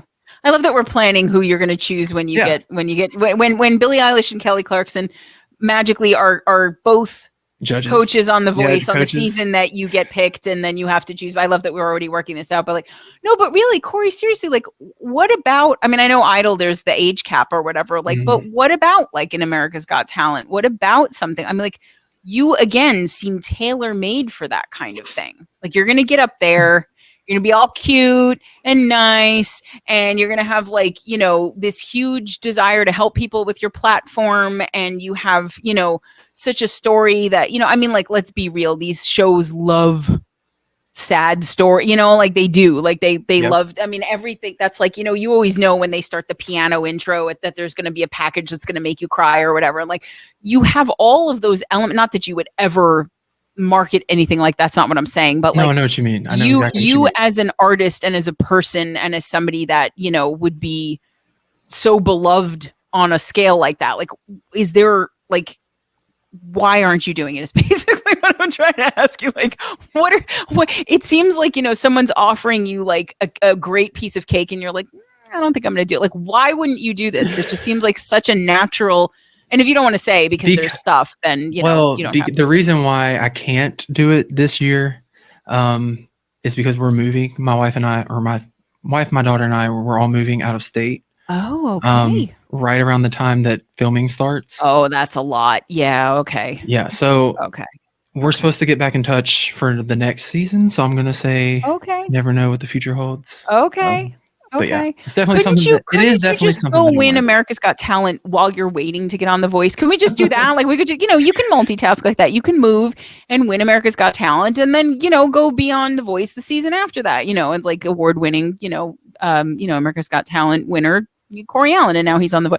I don't know. I think I think it is literally, and I didn't pick up on it in the moment because I didn't want to interrupt you for once, but like, you mentioned, that you're not necessarily attempting to conquer the world. That's not necessarily now. I imagine that, if you did do all of that, you wouldn't be like, no, thank you. But like your point, I think, was that's not the goal. You care more about what you're already doing in terms of helping people. It's just the ideas it's kind of like how I feel about this show. It does nothing for like us personally or our band or whatever. Like, no, half the people that like do anything with the show have no idea we're even in a band or that I sing or Greg plays drums or anything, which is so funny. But my thing is always like, the bigger the platform we have, then the more people watch these shows and they learn about you guys, and then maybe something comes from that. So I understand it from that standpoint, where you're like, the more people I reach, the more people I can help, and then the more like this message can get out, and then that's the point. But we would not be angry. I think where like that whole concept comes from, it's the way that I'm treated, by family and stuff. My whole point to that is like, obviously fame, or however you want to see what fame is, that's like a goal. It could be a goal that I have, but what my point is like, the way that I'm seen personally in my life is that I haven't succeeded unless I am famous. And so I always like to say that isn't why I do this. It's not to be famous. And you can't win, can you? Jesus. And just because I'm not famous and not at the Grammys and shit doesn't mean that I'm not fulfilled and that I'm not living my dream right now. Right. And I just want people to be happy. It's just I think the thing that hurts me the most is that my family knows all the deep, dark shit that I've been through. And the factory. Yeah. They see who I am today, and I just can't wrap my mind around how they can't see how much happier I am and how much better of a person I am, and be proud of that. Yeah. That's a big struggle, and I'm still going through that. I don't know how long I'm going to be going through that, but that's just that's my message with that, is like, just because I'm not, I had somebody recently say, well, what if you move out of Louisiana, but you don't become the next Tim McGraw like you think you will? And it's like, that's not what it's about. Who said I thought that? Yeah. Like, what the fuck? I mean, that's just projection, but like, I'm resonating with you so hard right now for a couple of reasons. Like, one of them is that, being famous and being successful doesn't look like it used to anymore. There are people that I only know, comedians and, singers and whatever, that like, was it Elise Myers? She's that curly haired, like, she's hugely popular. That is entirely based on being huge online. Right. There, as I said, there are writers, there are comedians, whatever, like, people that you see sing and you're like, oh my God, this is one of the best voices I've ever heard. And like, nobody knows them outside of like TikTok or Facebook or whatever. It's just, they're hugely viral, but in this one particular way. Like, being at the Grammys, being whatever, that's not the only way to be famous anymore, first of all. So like, given that, I mean, I know that there are people who are watching and listening to this who are going to look at your numbers and go, oh my God, if I ever got half of that on even one platform, I would never stop shitting myself with joy. Like, it's like, so it's all relative, first of all, right? But the second thing is, like you said, how can people not look at you and look at how you've grown and how you've changed, and be not only happy for you, but like proud of that, or at least accepting of it. And man, one of the hardest things about growing and changing and improving, for lack of a better word, but really growing, right? And being more honest to who you are and living more authentically the way that people should, is that unless everyone around you grows with you, you outgrow everybody around you. And it is one of the most painful things. And that's what I'm in right now. Yeah, right now. And the thing is, Corey, my dear, if I may mom you for a second, and I'm not that much older than you, I think, but that's okay. But I, and you probably already have realized this, but this is something that took me a long time to get. It's that people can only offer what they have to give, right? And so it's very easy when you grow up, especially in a situation where you feel invisible, or you feel that love is conditional, or that you're kind of an afterthought, or that people don't stick, they don't stay, to sit there and go, well, if I were different, if I were more this or less this, or I did that or didn't do that or whatever, then maybe I would be getting what I needed from these people. And it's like huge growth comes when, as I think you already have, you start to realize that other people's inability to give you what you need is not your fault. It's who they are. And it's not even necessarily their fault either, because usually trauma is generational too, right? So, but like that's one of the things is it's like you can't bring everybody with you and and grow and be who you need to be. And it sucks. It really does. So I know, not exactly, but I have a real good idea of where you are. And I right think now. I think most people watching this will probably know exactly what I mean when you say that. It's hard, it's painful, it sucks. It's like, why can't you just whatever? But yeah, it is what it is. And I see so many people talk about the same thing. It's just, it's a hard part of the process that I wish wasn't the way it is, but it just is. So. Yeah. No, and I mean, it's, I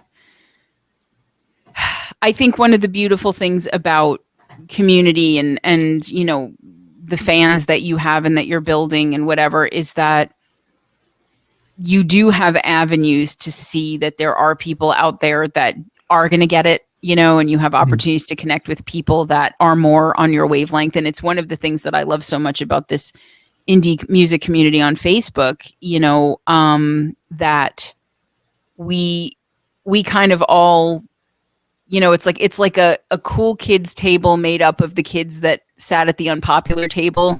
Exactly. Yes. And being weird and being different and being unaccepted and feeling less than and all that is kind of what I think a lot of times will connect good people, because it's like, oh, you were in that too. You had that shit too. You have those insecurities too, you whatever. And it's like, and it's so beautiful to just talk to people who can sit there with you and go, I don't have an answer for you, man, but like, I know exactly how you feel right now and it sucks. And that's the best answer, actually, I think, for me, is just, we don't even necessarily need solutions. We just need to be heard, and understood. Yeah, to feel like exactly. Like we're understood. We're not alone.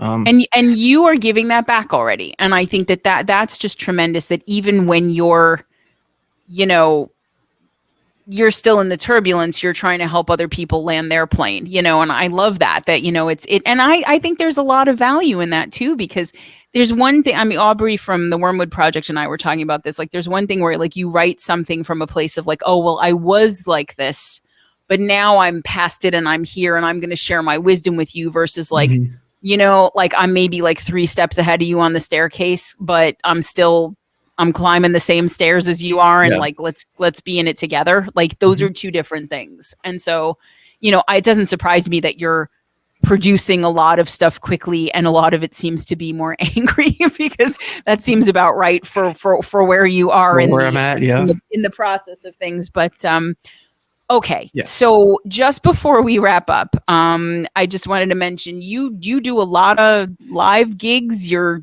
out in, I mean, maybe not a lot, but not as much. No, not as much now. Louisiana is very hard to get out in whenever you're the type of singer that I am. Okay. Because Louisiana is very Creole and very Cajun and very Zydeco type music. Yeah. And stuff that I don't do at all. So it's one of the reasons why we're moving. Makes sense. But yeah, most of my stuff is online. I do stuff for Lopa.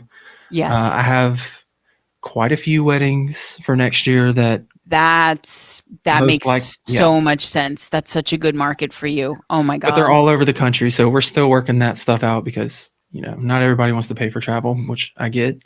Then you don't do it. Sorry. But that's definitely where I'm at right now. And then whenever we move, I'm hoping to get out there more.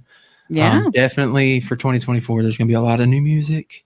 Very exciting. And then very, very exciting. Possibly a show soon. Mm-hmm. And there's also something else. There's also something else incredibly exciting. I'll have to tell you on your own. I can't.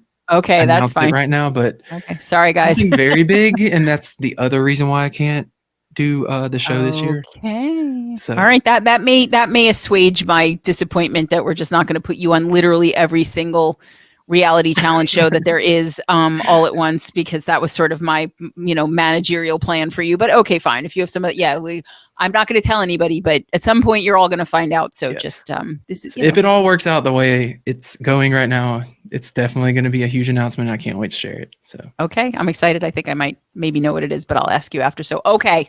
So we have covered a lot of ground, guys. I want to make sure we did spend a lot of time talking about mental health and Jesse's story and all of that, but I don't want the music. It's not separate anyway, but I don't want Corey's music and Corey's voice to get lost in the shuffle of that. You've heard him sing now twice, if not many times separate from that. But I mean, as I always ask, please go like, follow, subscribe, do all the things. This is something that you want to be following, because I think we are all kind of assuming that at some point Corey's just going to blow up and then we can say we knew him when.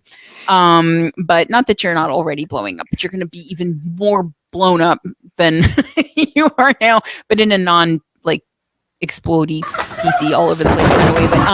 But anyway, so we have lots of new music coming. We have big things in the works that we can't necessarily talk about, but they're there. He's going to be winning both The Voice and America's Got Talent probably next year. And then just hanging out with Kelly Clarkson and Billie Eilish, drinking sweet tea and writing songs together or something. I don't know. That's probably like maybe 2025. I haven't worked all that out yet, but anyway. But before I let you go, I think you know this. But we like to end every show with a little segment that we call In the Vox Seat. So yes. I have asked every musician that's been on the show these same 5 questions. Now you are aware of them, but you may or may not be aware of the level of intensity surrounding the final question. Okay. It has become, I am not joking when I say that there are songs that have been written about it. Drew from Drunk and Lonely has a song dedicated just to this last question.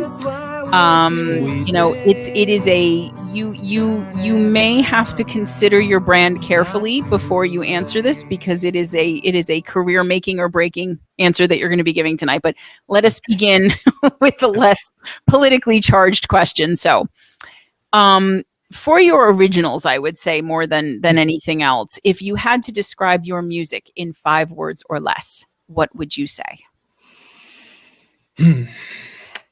Definitely deep. Yes. Relatable for most people. Inspiring. I agree. Emotional. Roller coaster. Roller coaster. Emotional roller coaster. Okay, I love it. I'm not going to argue with you on any of that. Nope. I think that sums it up really nicely. And I'm interested to see where the new stuff is going to take that too, because I have a feeling you have a whole lot of stuff that we haven't even seen yet. Yeah. I got you. I could tell. But okay. So your favorite thing, I think I probably know, but your favorite thing about being a musician?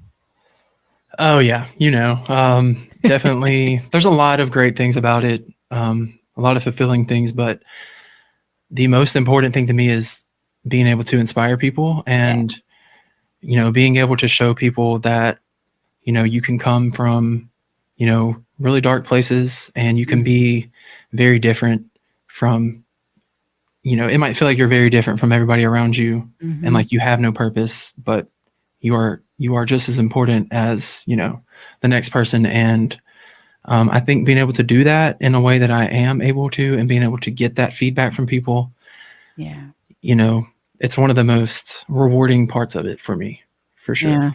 No, that's exactly what I figured you were going to say. But Yeah. okay, so I'm curious about this one because this one I'm not so sure. But your least favorite thing about being a musician? Besides internet trolls. Yeah, fuck them. I don't really. Yeah. They think they bother me, but I use the shit out of them. It's funny. No, probably what we just talked about is just the lack of understanding for what it is that we do. Yeah. You know, you're broke and we are broke, but Right. people just assume that because you're not big, you're not making any money and they judge you for that. And Yeah. I think if more people would just try to understand and just ask questions and, it'd be a lot easier on us because I feel like it sucks always having to feel like you have to prove something to people. Right. Or justify what your passion yeah. is or yeah. I think that's the worst part. That's the worst part about it. The part that I didn't expect until it happened, and I was like, "Damn!" But yeah, yeah. Well, so your least favorite thing about being a musician is kind of also like your least favorite thing about people. yeah, pretty much. I feel the same exact way. It's like the lack of compassion and the level of judgment in general is just off the charts. And I don't really know when we got there, but here we are. So yeah, okay, that makes a lot of sense. And it's funny that your favorite thing and your least favorite thing are basically diametrically opposed. It's being able to help people and support them and love them and connect with them. And then your least favorite thing is people who like shit all over people instead of doing that.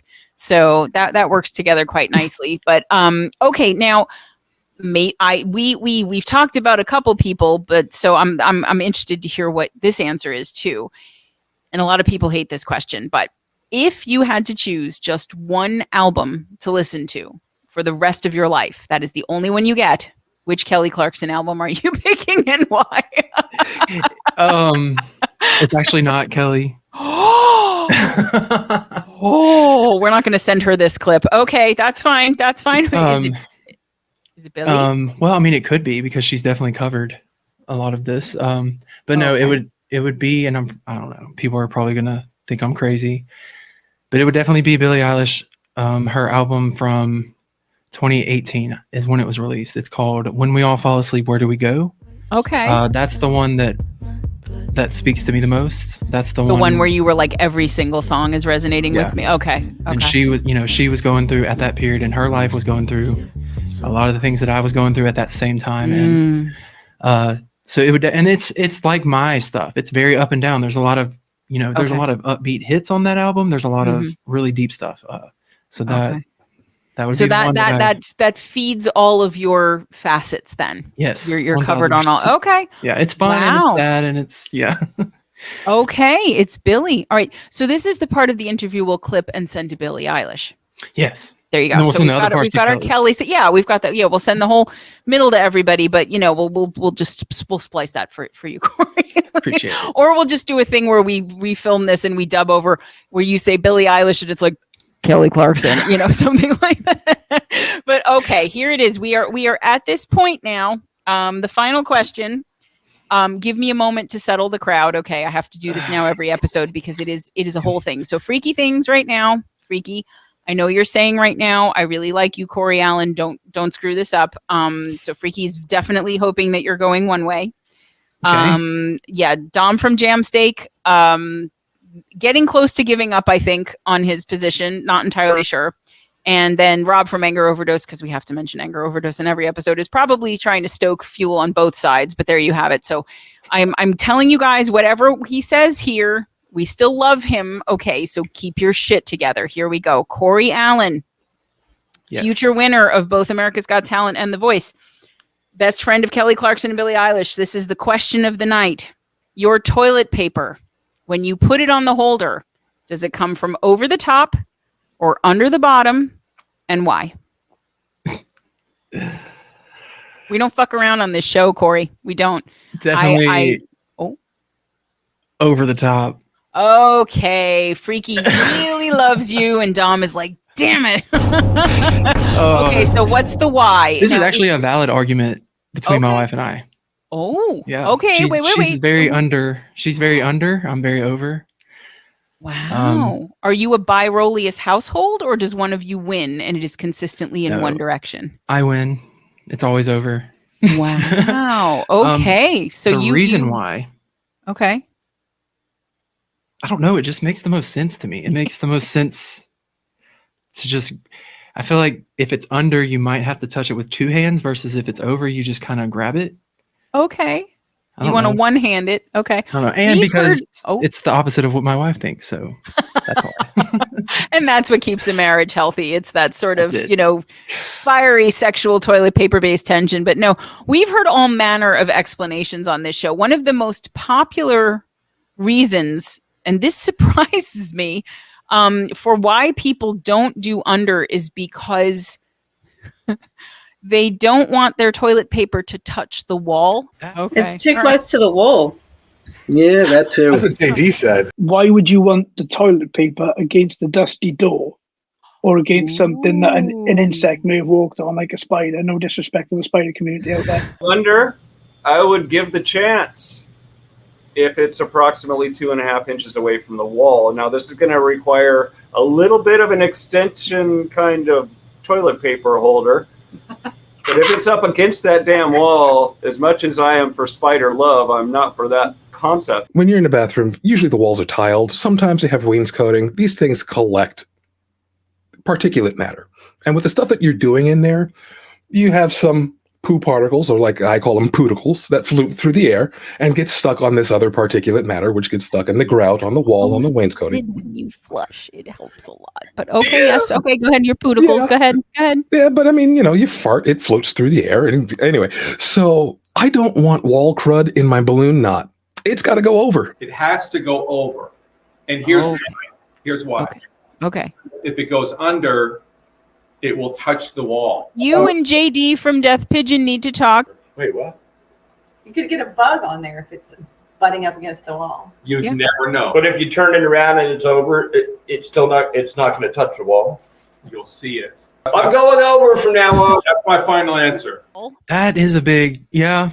And I was laughing my ass off because in the That makes a Eden lot on of sense. Fire episode, which I know you said you just saw, watched that one, yeah. we got to this answer, and Dom from Jamsteak was in the comments going, "You people and your dirty shit covered walls, worried about bugs and whatever. What's wrong with you?" I could not stop laughing, but it is apparently a thing. People are worried about insects and rodents and filth and all this stuff. So this is but okay, so you should know, a blowout level of win for the over I think army. without thinking about it, it just seems like the more logical, because when it's behind, you can't see what's on it.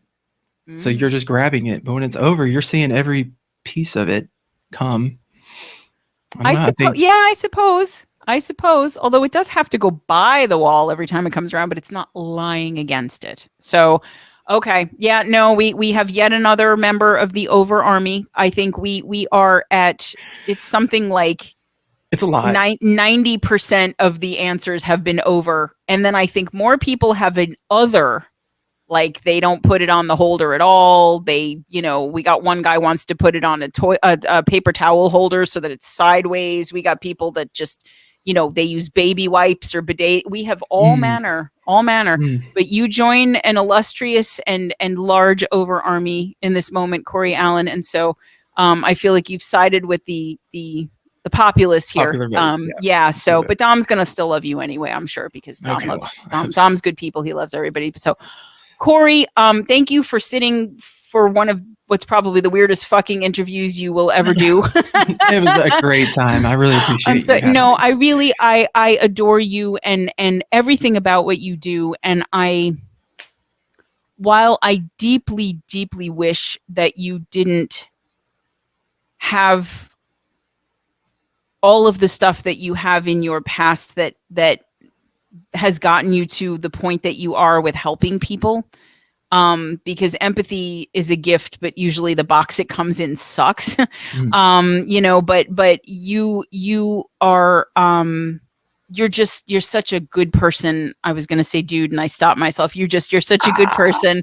And you really, I love what you do in terms of mental health and just, you know, making people feel less alone. And I'm so impressed that you know, are getting so much success, and you're still committed every bit as much as you were when it was brand new to using your platform to help other people, because a lot of people could use that as a jumping off point and then sort of forget about it as they get bigger. And I can just tell you're never, ever, ever going to do that. And if I may be so presumptuous to say, the people around you might not see who you are and what you've accomplished and what you've done, but I do. And I'm betting everybody who's listening to this does. And I know your wife does, and your daughter does. And I'm sure that you have, you know, a lot of other people now around you who do. And Thank so you. just keep listening to your voice, because I think your internal monologue on who you need to be is just as beautiful as your singing voice. I think you're fine. Just hold the course. Okay. Thank you. Don't fuck the haters, because we just fuck you guys. We hate you.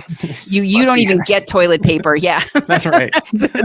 But thank you again for taking the time. I'm so glad we finally got to do this, and I wish you too. all And the thank biggest you. success. Thank you for doing this. Thank you for Aw. opening up your platform and doing this for artists. I think it's incredible. So Thank you so much. thank you Well, also. we love this community, so it is our pleasure. But guys, really go listen to him. Go watch all the stuff, and you know, remember, next year, pencil it in. The Voice and America's Got Talent and Corey will just be on We'll all of see. them.